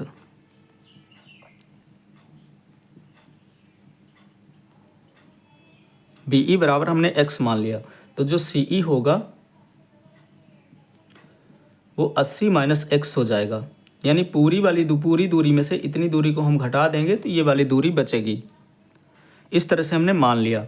अब हमें लेना है एक एक करके दोनों त्रिभुज ले लेंगे। एक त्रिभुज पहले ये वाला ले लेते हैं, त्रिभुज ECD ले लें, या त्रिभुज हम EBA ले लें, कोई भी दो त्रिभुज ले सकते हैं। तो हम पहले त्रिभुज ये वाला ले लेते हैं ECD। तो त्रिभुज ECD में तो ECD लेंगे तो ये हमें आधार दिया हुआ है, क्योंकि यहाँ पे कोण बन रहा है तो कोण के सामने वाली भुजा हो जाएगी लंब और ये हो जाएगा आधार, और लंब बटे आधार होता है tan में। तो हमें यहाँ पे लेना होगा tan। थीटा की जगह हम यहाँ पे लिखेंगे 60 अंश बराबर लंब है यहाँ पे CD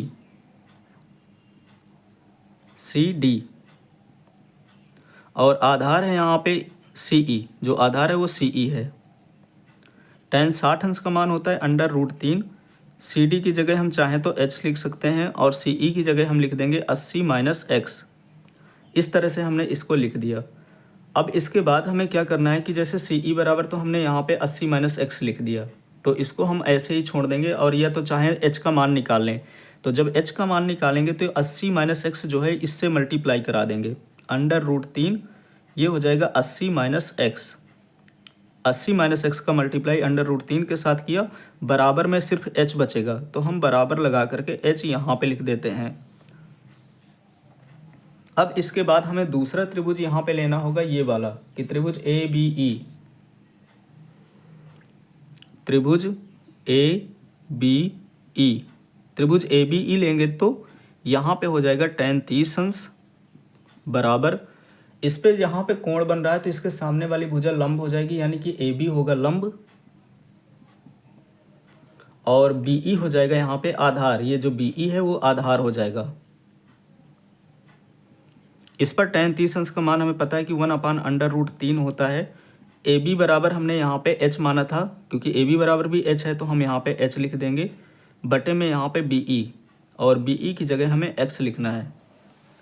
एच का मान जो यहाँ पे हमने निकाला था उसको हम यहाँ पे रख देंगे, तो 1/√3 बराबर एच का मान है यहाँ पे √3, अब ब्रैकेट में है 80 माइनस एक्स और बटे में एक्स है। एक्स का गुणा 1 के साथ कराएंगे तो ये एक्स हो जाएगा, और √3 का गुणा जब √3 के साथ कराएंगे कि यानी √3 गुणे √3, तो यहाँ पे रूट के अंदर हम लिख सकते हैं 3 गुणे 3 और 1 बाहर आ जाएगा, तो ये हो जाएगा यहाँ पे 3। ब्रैकेट में है 80 माइनस एक्स, तो 80 माइनस एक्स उसको उसी तरह लिखेंगे। 3 का गुणा हम इसके साथ कराएंगे तो ये हो जाएगा 8 त्रिक 24 यानी कि 240, और 3 का गुणा एक्स के साथ कराएंगे तो ये 3x हो जाएगा।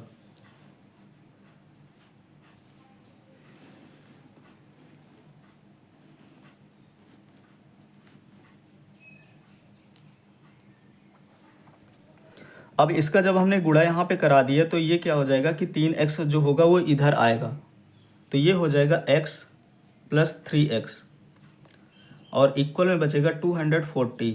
3x और 1x हो जाएगा यहाँ पे 4x के, 4x इक्वल 240। हमें यहाँ पे x की वैल्यू निकालना है, तो x की वैल्यू निकालेंगे 240/4। अब 4 से इसको हम काटेंगे तो ये 60 बार में कट जाएगा, तो इस प्रकार से x का जो मान आ गया वो 60 डिग्री आ गया, ये हो गया 60 डिग्री। अब हमें h बराबर अगर निकालना है तो h बराबर हम यहाँ से निकाल सकते हैं कि जो h का मान होगा √3 है, फिर ब्रैकेट 80 माइनस 60, ये √3 और 80 में से 60 गया तो बचेगा 20, तो इसी को हम लिख सकते हैं 20/√3। तो हमने यहाँ पे दोनों खंभों की ऊंचाई निकाल लिया, यानी h का मान निकाल लिया 20/√3, तो हम लिखेंगे यहाँ पे अतः दोनों खंभों की ऊंचाई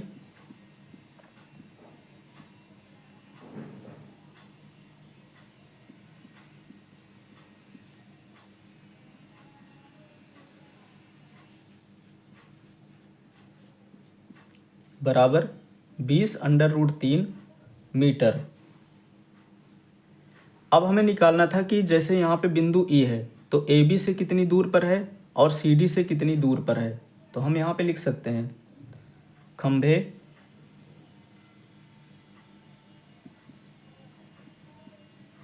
AB से E की दूरी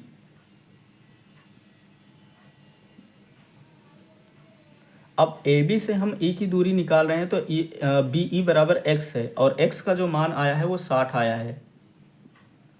इसी प्रकार से CD से जो खंभे के यहाँ पे बिंदु की दूरी है उसको निकालेंगे। खंभे CD से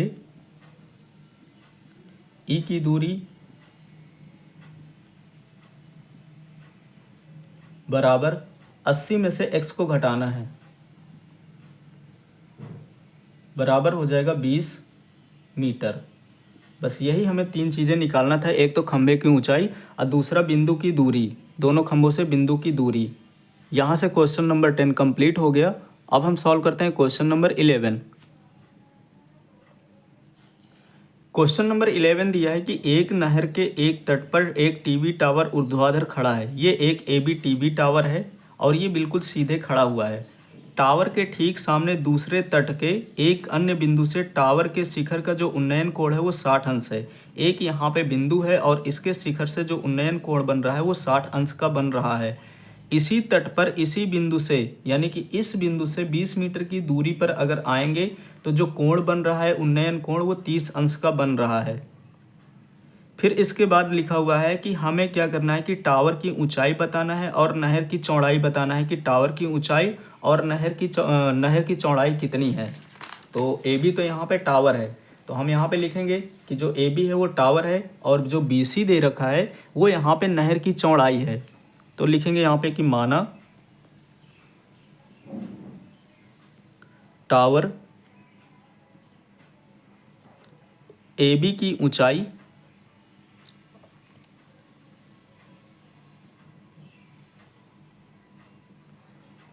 बराबर h और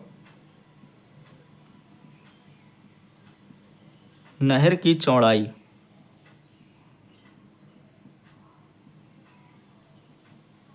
बराबर x है, ये हमने मान लिया। अब यहाँ पे त्रिभुज हम ए बी सी पहले लेंगे। अब यहाँ पे कोण बन रहा है तो इसके जो सामने वाली भुजा होगी वो लंब हो जाएगी और ये हो जाएगा आधार। तो लंब बटे आधार होता है tan में। तो जब हम यहाँ पे त्रिभुज ए बी सी लेंगे तो लिखना पड़ेगा कि त्रिभुज ए बी सी में tan और थीटा की जगह हमें 60 अंश रखना है। tan थीटा बराबर होता है लंब और लंब है यहाँ पे ए बी और आधार हो जाएगा यहाँ पे बी सी। ए बी का मान है √3, ए बी का मान है यहाँ पे h और बटे में बी सी का जो मान है वो x है। तो h का हमें मान निकालना है तो हम निकाल लेंगे, यहाँ पे x का मल्टीप्लाई इसके साथ करेंगे तो √3 x हो जाएगा। ये बन जाएगा समीकरण नंबर 1। अब इसी तरह से हम दूसरा त्रिभुज लेंगे, पूरा त्रिभुज ले लेंगे, यानी कि त्रिभुज ए बी डी।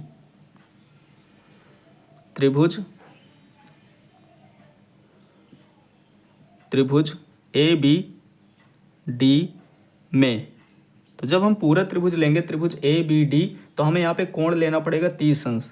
ये कोण है तो इसके सामने वाली जो भुजा होगी ए बी वो लंब हो जाएगी और इस बार जो आधार होगा वो हो जाएगा बी सी, क्योंकि हम यहाँ से ले रहे हैं तो डी से बिंदु बी तक का जो हो जाएगा आधार। तो tan 30 अंश बराबर हो जाएगा यहाँ पे ए बी और बटे में हो जाएगा यहाँ पे बी डी। ए बी को तो हम h लिखेंगे क्योंकि ए बी बराबर हमने यहाँ पे h माना है। बी डी के दो पार्ट हैं, एक तो b से c है और दूसरा c से d है, तो हम इसको लिखेंगे बी सी और प्लस का सी डी। tan 30 अंश का जो मान होता है वो होता है 1/√3। ए बी यहाँ पे h है तो h हम लिखेंगे। बी सी का मान यहाँ पे x हमने लिया था क्योंकि नहर की जो चौड़ाई है वो x है, यानी कि ये जो था बी सी बराबर x। सी डी बराबर हमें दे रखा है कि सी डी बराबर है 20 मीटर, तो हम यहाँ पे लिखेंगे 20 मीटर। अब x + 20 का गुणा हम इसके साथ कराएंगे तो ये हो जाएगा x + 20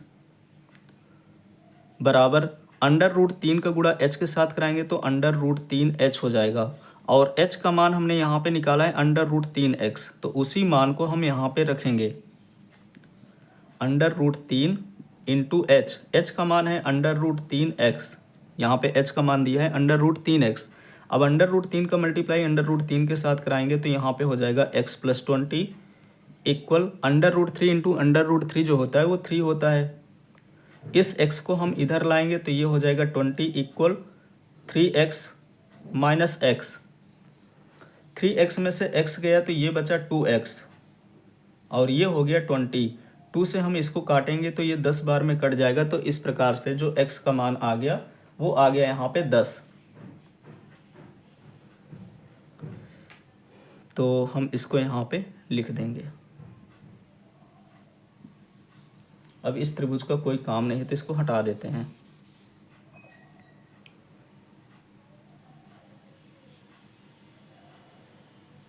तो x का मान आ गया तो लिख देंगे अतः नहर की चौड़ाई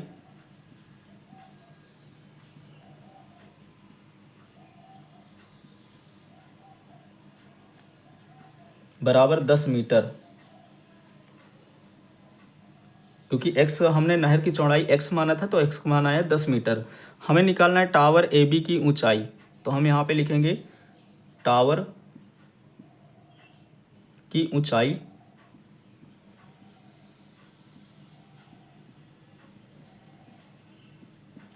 बराबर है h और h का मान है √3x, क्योंकि h बराबर है √3x।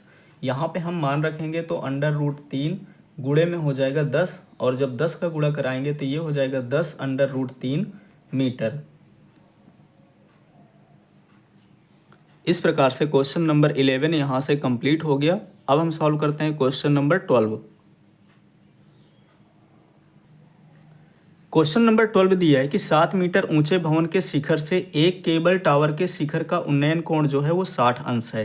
तो सबसे पहले हमें एक यहाँ पे भवन बनाना होगा और एक हम यहाँ पे केबल टावर बना लिए। अब कह रहा है कि जो भवन के शिखर से टेबल यहाँ पे जो टावर है, केबल टावर है, उसके शिखर का जो उन्नयन कोण होगा वो 60 अंश होगा। यहाँ पे दे रखा है 60 अंश है। तो इसमें हमें आधार की आवश्यकता पड़ेगी, तो हम एक यहाँ पे सीधी लाइन खींचेंगे तो ये बन जाएगा यहाँ पे 60 अंश का कोण। इसका हम नाम दे देंगे कि ये जो भवन है उस AB है। छोटा सा और बना लेते हैं थोड़ा सा, ये AB है और ये जो है CD है, जो केबल टावर है वो CD है। अब कह रहा है कि और इसके पाद का जो अवनमन कोण है वो 45 अंश का बन रहा है। यानी कि हम देखेंगे कि जो यहाँ पे केबल टावर है इसके पाद का जो अवनमन कोण है वो 45 अंश का बन रहा है।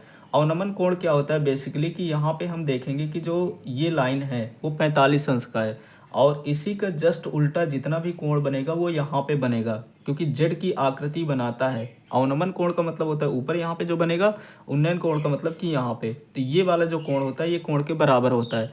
तो हमें क्या करना है कि हम यहाँ पे लिख देंगे कि ये वाला जो कोण है वो 45 अंश का है, क्योंकि इसके पाद से कह रहा है। ये इसके पाद से जो भवन के शिखर का जो उन्नयन कोण अवनमन कोण है वो 45 अंश है, यानी ये वाला कोण 45 अंश है। तो जब हमने इसको यहाँ से मिलाया तो ये वाली जो रेखा है वो इसके समांतर है, तो जितना कोण यहाँ बनेगा ठीक उतना ही कोण यहाँ पे बनेगा। और इस बिंदु को हम कुछ भी नाम दे देते हैं E। अब इसके बाद क्या कह रहा है कि 7 मीटर ऊंचा भवन है, यानी कि जो भवन की ऊंचाई है वो 7 मीटर है, यानी AB बराबर 7 है। तो अगर AB बराबर 7 है तो AC बराबर भी 7 होगा, क्योंकि हमने यहाँ से जितना हमने एक सीधी लाइन यहाँ पे खींचा है और एक सीधी लाइन यहाँ पे खींचा है, तो AB बराबर जितना होगा उतना EC बराबर भी होगा। इतना हमें जो क्वेश्चन में दिया था उससे हमने लिख दिया। हमें निकालना कि टावर की ऊंचाई कितनी होगी, यानी टावर की ऊंचाई जो होगी वो C से लेकर के D तक होगी। हमें टावर की ऊंचाई प्राप्त करनी है कि टावर की ऊंचाई कितनी है। तो माना टावर की ऊंचाई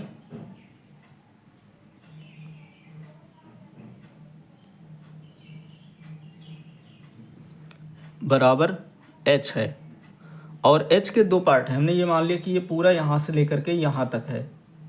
H के दो पार्ट होंगे, एक तो DE होगा, दूसरा EC होगा, यानी DE और EC को हम मिला देंगे तो ये पूरा H निकल आएगा।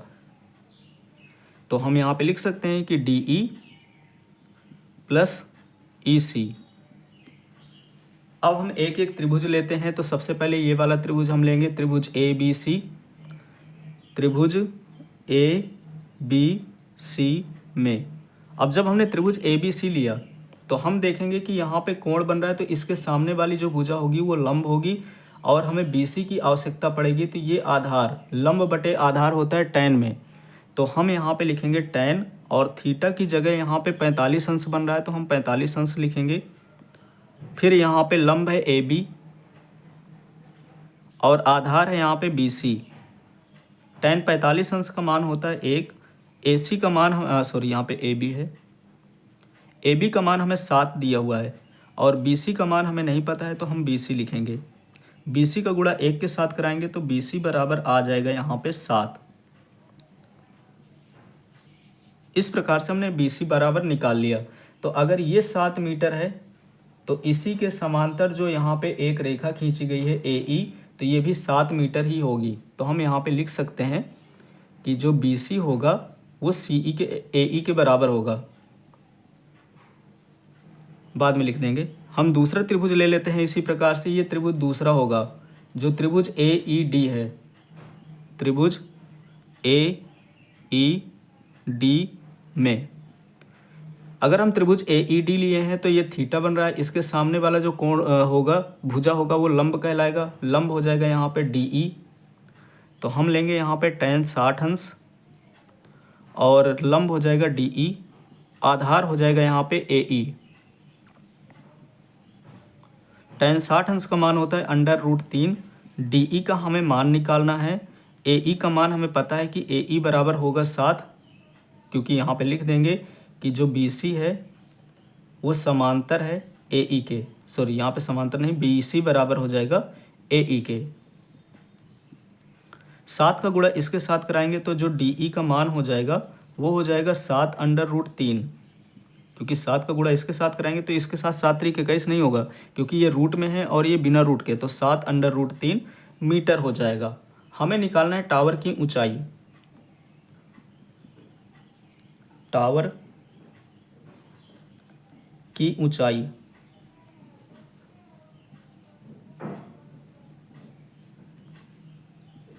तो जो टावर की ऊंचाई हमने यहाँ पे लिया था डी ई प्लस ई सी, उसको हम रखेंगे। डी ई का मान हमने निकाला यहाँ पे 7/√3 और ई सी की यहाँ पे देखेंगे तो ई सी की यहाँ पे 7 मीटर है। 7 दोनों में से कॉमन हो जाएगा तो बचेगा यहाँ पे √3 और यहाँ से 7 चला गया तो बचा 1 मीटर। ये हो गया इसका आंसर। इस प्रकार से क्वेश्चन नंबर 12 कंप्लीट हो गया। अब हम सॉल्व करते हैं क्वेश्चन नंबर 13।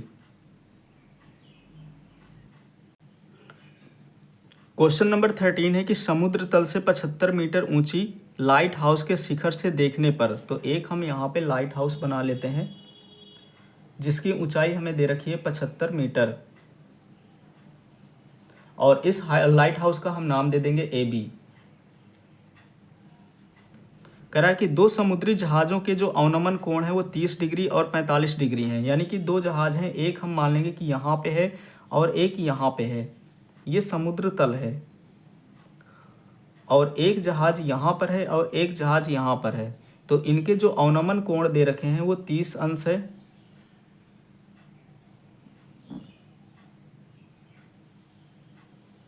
अब अवनमन कोण बना रहा है तो शिखर से ही अवनमन कोण बनता है, तो हम यहाँ पे एक डॉट डॉट डॉट छोटी सी लाइन बना लेंगे, यानी कि ये वाला जो कोण है वो 30 अंश का है, तो जितना कोण यहाँ पे बनेगा ठीक उतना ही कोण यहाँ पे बनेगा, क्योंकि ये जो रेखाएं होती हैं वो समांतर होती हैं। तो सिर्फ अवनमन का मतलब ही दे दिया है, तो हम अवनमन की जगह यहाँ पे अगर उन्नयन बनाना है तो जितना कोण यहाँ बनेगा उतना कोण यहाँ पे बनेगा, तो 30 अंश यहाँ पे हो जाएगा। दूसरा कह रहा है 45 डिग्री का अवनमन कोण बना रहा है, तो हम यहाँ पे एक ले लेंगे और यहाँ से लेकर के यहाँ तक 45 डिग्री है, तो इसी भुजा से जो कोण बनेगा यहाँ पे वो 45 डिग्री हो जाएगा। एक जहाज़ यहाँ पर है, दूसरी जहाज़ यहाँ पे है, इस जहाज़ से जो यहाँ पे शिखर का कोण बन रहा है वो 30 अंश का बन रहा है और इस जहाज़ से जो शिखर का कोण बन रहा है वो 45 अंश बन रहा है। अब कह रहा है कि दोनों जहाज़ों के बीच की दूरी कितनी है, ये हमें बताना है कि दोनों जहाज़ों के बीच की जो दूरी है वो कितनी है। इसको हमने बी माना था, इसको हम सी लेंगे और इसको हम ले लेंगे डी। तो लिखेंगे माना दोनों जहाज़ों के बीच की दूरी सी डी बराबर x है, यानी कि एक यहाँ पे है एक यहाँ पे है, तो इन दोनों के जहाज़ों के बीच की दूरी हमें निकालना है, हमने मान लिया x है। अब सबसे पहले हम त्रिभुज ये वाला लेंगे, छोटा सा त्रिभुज ए बी सी। त्रिभुज ए बी सी में तो जब हम त्रिभुज ए बी सी लेंगे तो कोण यहाँ पे बन रहा है, इसके सामने वाली जो भुजा है वो लंब है और ये है आधार, तो लंब बटे आधार होता है tan में, तो हम लेंगे tan। थीटा की जगह हमें 45 अंश लेना है, क्योंकि यहाँ पे जो कोण बन रहा है वो 45 अंश बन रहा है। लंब है यहाँ पे ए बी और आधार हो जाएगा यहाँ पे बी सी। tan 45 अंश का मान 1 होता है और ए बी का मान यहाँ पे दे रखा है 75, ये 75 है, और बी सी का मान हम यहाँ से निकालेंगे, तो बी सी का गुणा 1 के साथ कराएंगे तो बी सी बराबर हो जाएगा 75 मीटर।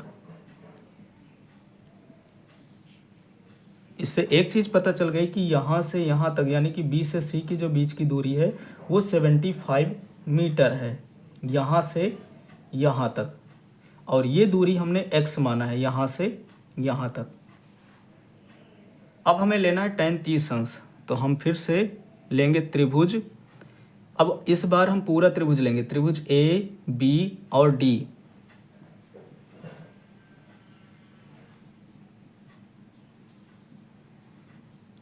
तो इस पे भी ये लंब हो जाएगा, इस कोण के सामने वाली जो भुजा होगी वो लंब पड़ जाएगी। अगर थोड़ी देर के लिए इसको हम हटा भी दें कि यहाँ पे, तो ये हमें त्रिभुज एक मिलेगा कि त्रिभुज का नाम है ए बी डी। तो इसके सामने वाली भुजा हो जाएगी लंब, और ये पूरा हो जाएगा यहाँ से यहाँ तक आधार।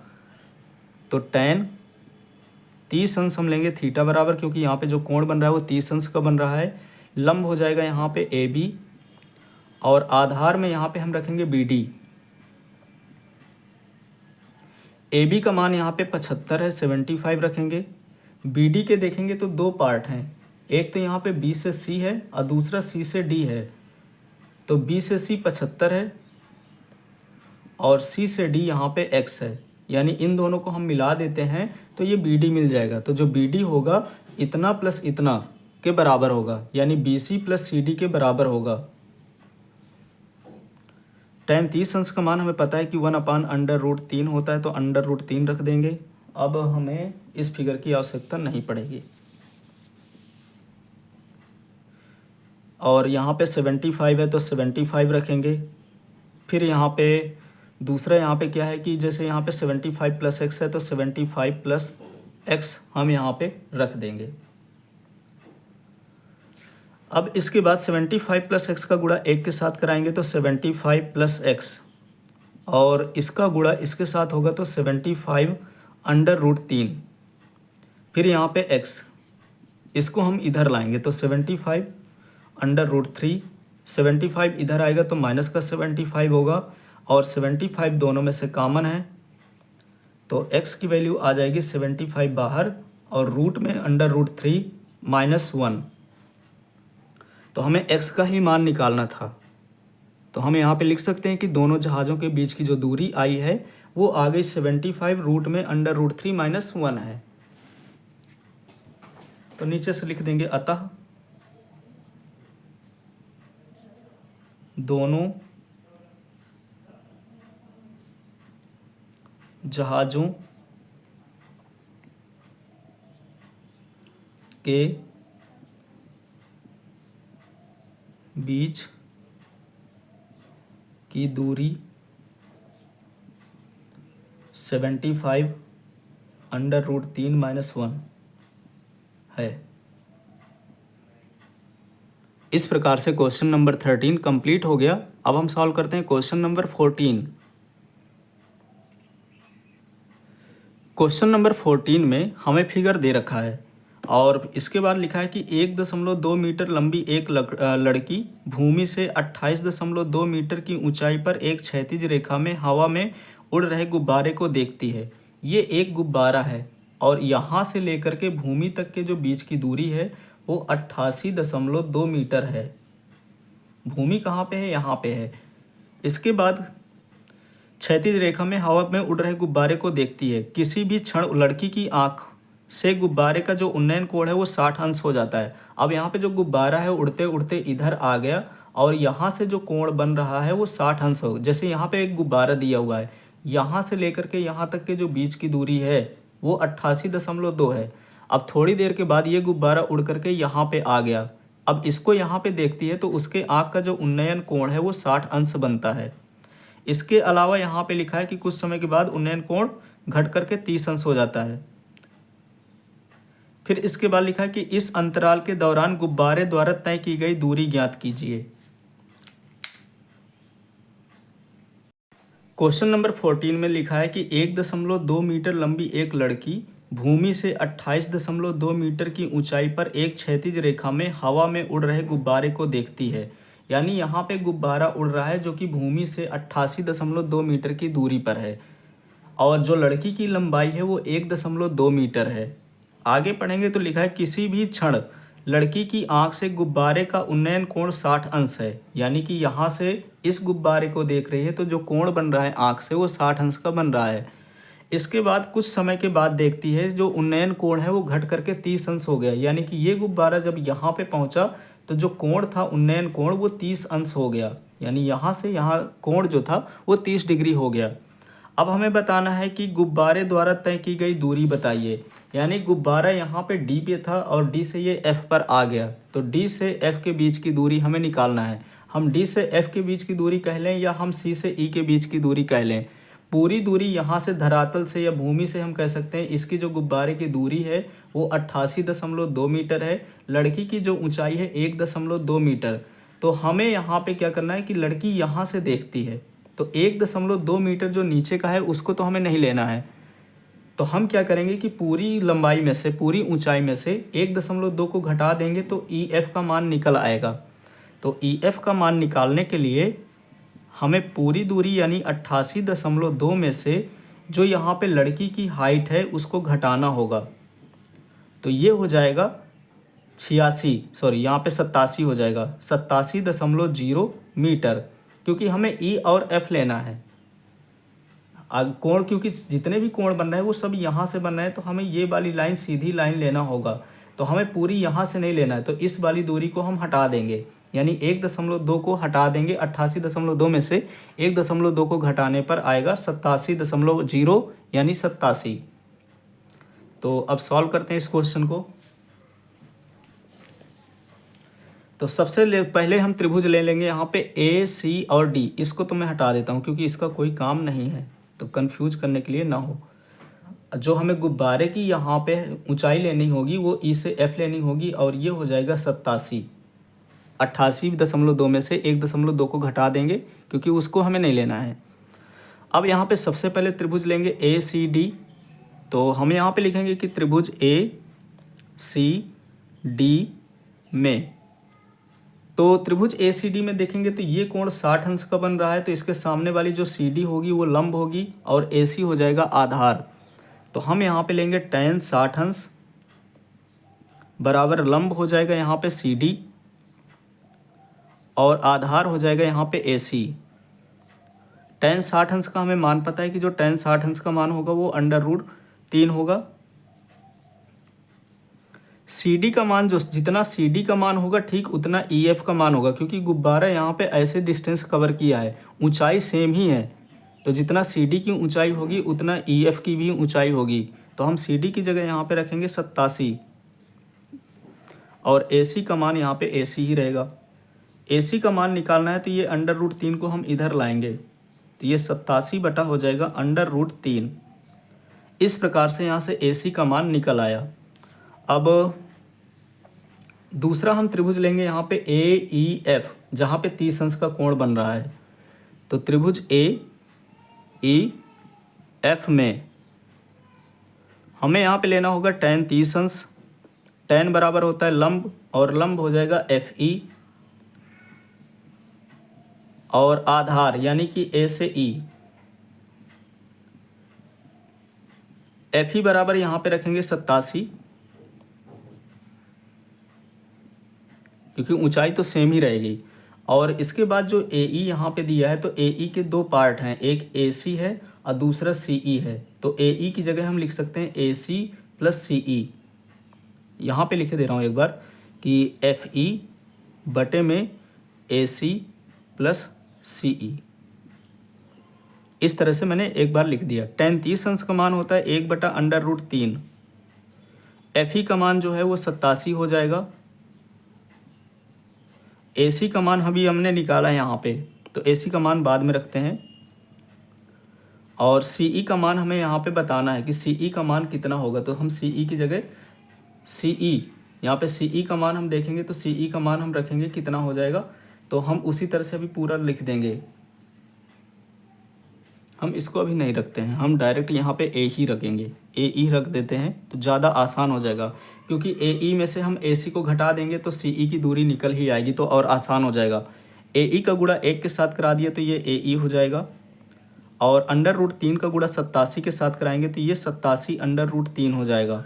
यहाँ पे रूट दिया है तो रूट हटाने के लिए क्या करेंगे कि √3 का गुणा नीचे ऊपर और √3 का गुणा हम नीचे करा देंगे, तो ये हो जाएगा 87 √3, और √3 को √3 के साथ मल्टीप्लाई कराएंगे तो 3 आएगा, और 3 से इसको हम काट दें तो जो ए सी का मान यहाँ से निकल करके आ जाएगा 3 दूनी 6, 3 9 27 √3।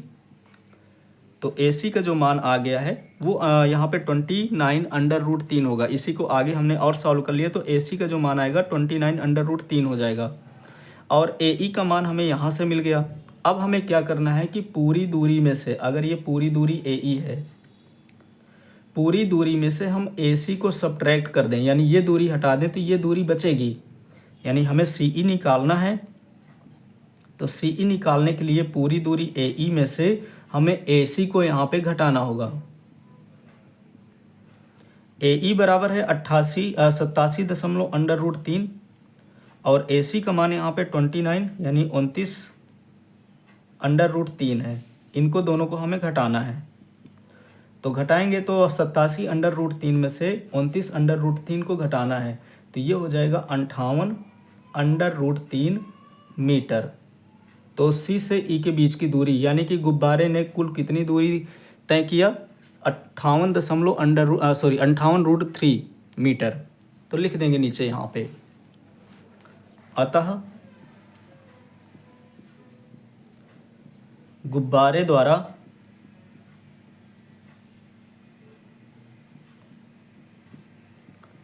तय की गई दूरी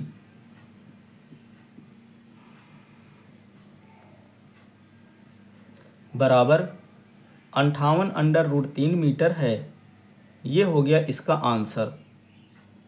इस प्रकार से क्वेश्चन नंबर 14 कंप्लीट हो गया और इस एक्सरसाइज का लास्ट क्वेश्चन हम सॉल्व करेंगे, क्वेश्चन नंबर 15। क्वेश्चन नंबर 15 दिया है कि एक सीधा राजमार्ग एक मीनार के पाद तक जाता है। ये एक राजमार्ग है। ये राजमार्ग का मतलब कि एक ये रास्ता है और ये जो रास्ता है वो मीनार के पाद तक जाता है। तो एक हमने यहाँ पे मीनार कंस्ट्रक्ट कर लिया, ये हमने एक मीनार बना लिया। इस मीनार की जो ऊंचाई है वो AB हमने मान लिया। तो ये एक रास्ता हो गया और इसको कोई भी एक बिंदु हम बाद में दे देंगे। लिखा है कि मीनार के शिखर पर एक खड़ा आदमी, यहाँ पे एक आदमी खड़ा हुआ है, एक कार को 30 डिग्री के अवनमन कोण पर देखता है। अवनमन कोण क्या होता है, बेसिकली हम यहाँ पे बनाएंगे तो एक कार यहाँ पे खड़ी हुई है, कहीं पर एक यहाँ पे कार खड़ी हुई है, तो इसको 30 डिग्री के कोण से देखता है। तो जितना कोण यहाँ पे बनेगा ठीक उतना ही कोण यहाँ पे बनेगा। तो एक कार यहाँ पे खड़ी है, उसको 30 डिग्री कोण से देखता है, जो कि मीनार के पाद की ओर एक समान चाल से जाता है। यानी कि एक कार यहाँ पे है और ये जो कार है वो मीनार की तरफ आ रही है। इसके बाद 6 सेकंड के बाद देखता है कि जो उसका अवनमन कोण है वो 60 अंश हो गया।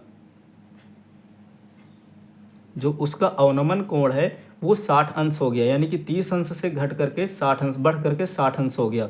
तो जब भी हम मीनार के पास जाते हैं तो कोण बढ़ता जाता है और मीनार से दूर जाएंगे तो यहाँ पे कोण घटता जाएगा।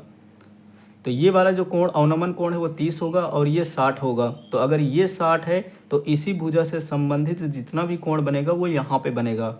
अब यहाँ पे क्या है कि AB मीनार हो गई। पहले कार की पोजीशन यहाँ पे थी, अब फिर कार की पोजीशन यहाँ पे हो गई। तो हमने ये देख लिया कि जो कार D है, कार यहाँ पे D पॉइंट पे खड़ी थी, वो अब C पर आ गई और यहाँ से यहाँ तक आने में उसको 6 सेकंड का समय लगता है।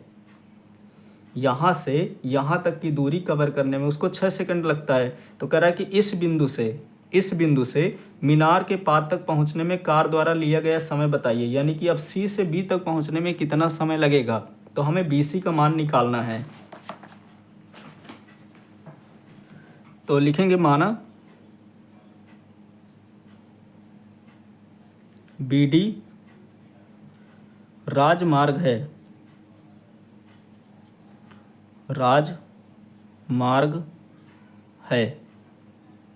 और AB मीनार है। इसको हमने यहाँ पे मान लिया कि AB मीनार है। अब त्रिभुज हम ABC पहले ले लेंगे, ये वाला त्रिभुज ले लेंगे, त्रिभुज ABC में। अब हमें ये वाली भुजा लेना है क्योंकि कोण यहाँ पे बन रहा है, तो ये सामने वाली भुजा लंब होगी और ये हो जाएगी आधार। तो लंब बटे आधार होता है tan में, तो हम लेंगे tan और थीटा की जगह हम यहाँ पे रखेंगे 60 अंश। लंब है AB और आधार है यहाँ पे BC। अगर हम यहाँ पे देखें tan 60 अंश, तो tan 60 अंश का जो मान होता है वो होता है यहाँ पे 60 अंश √3।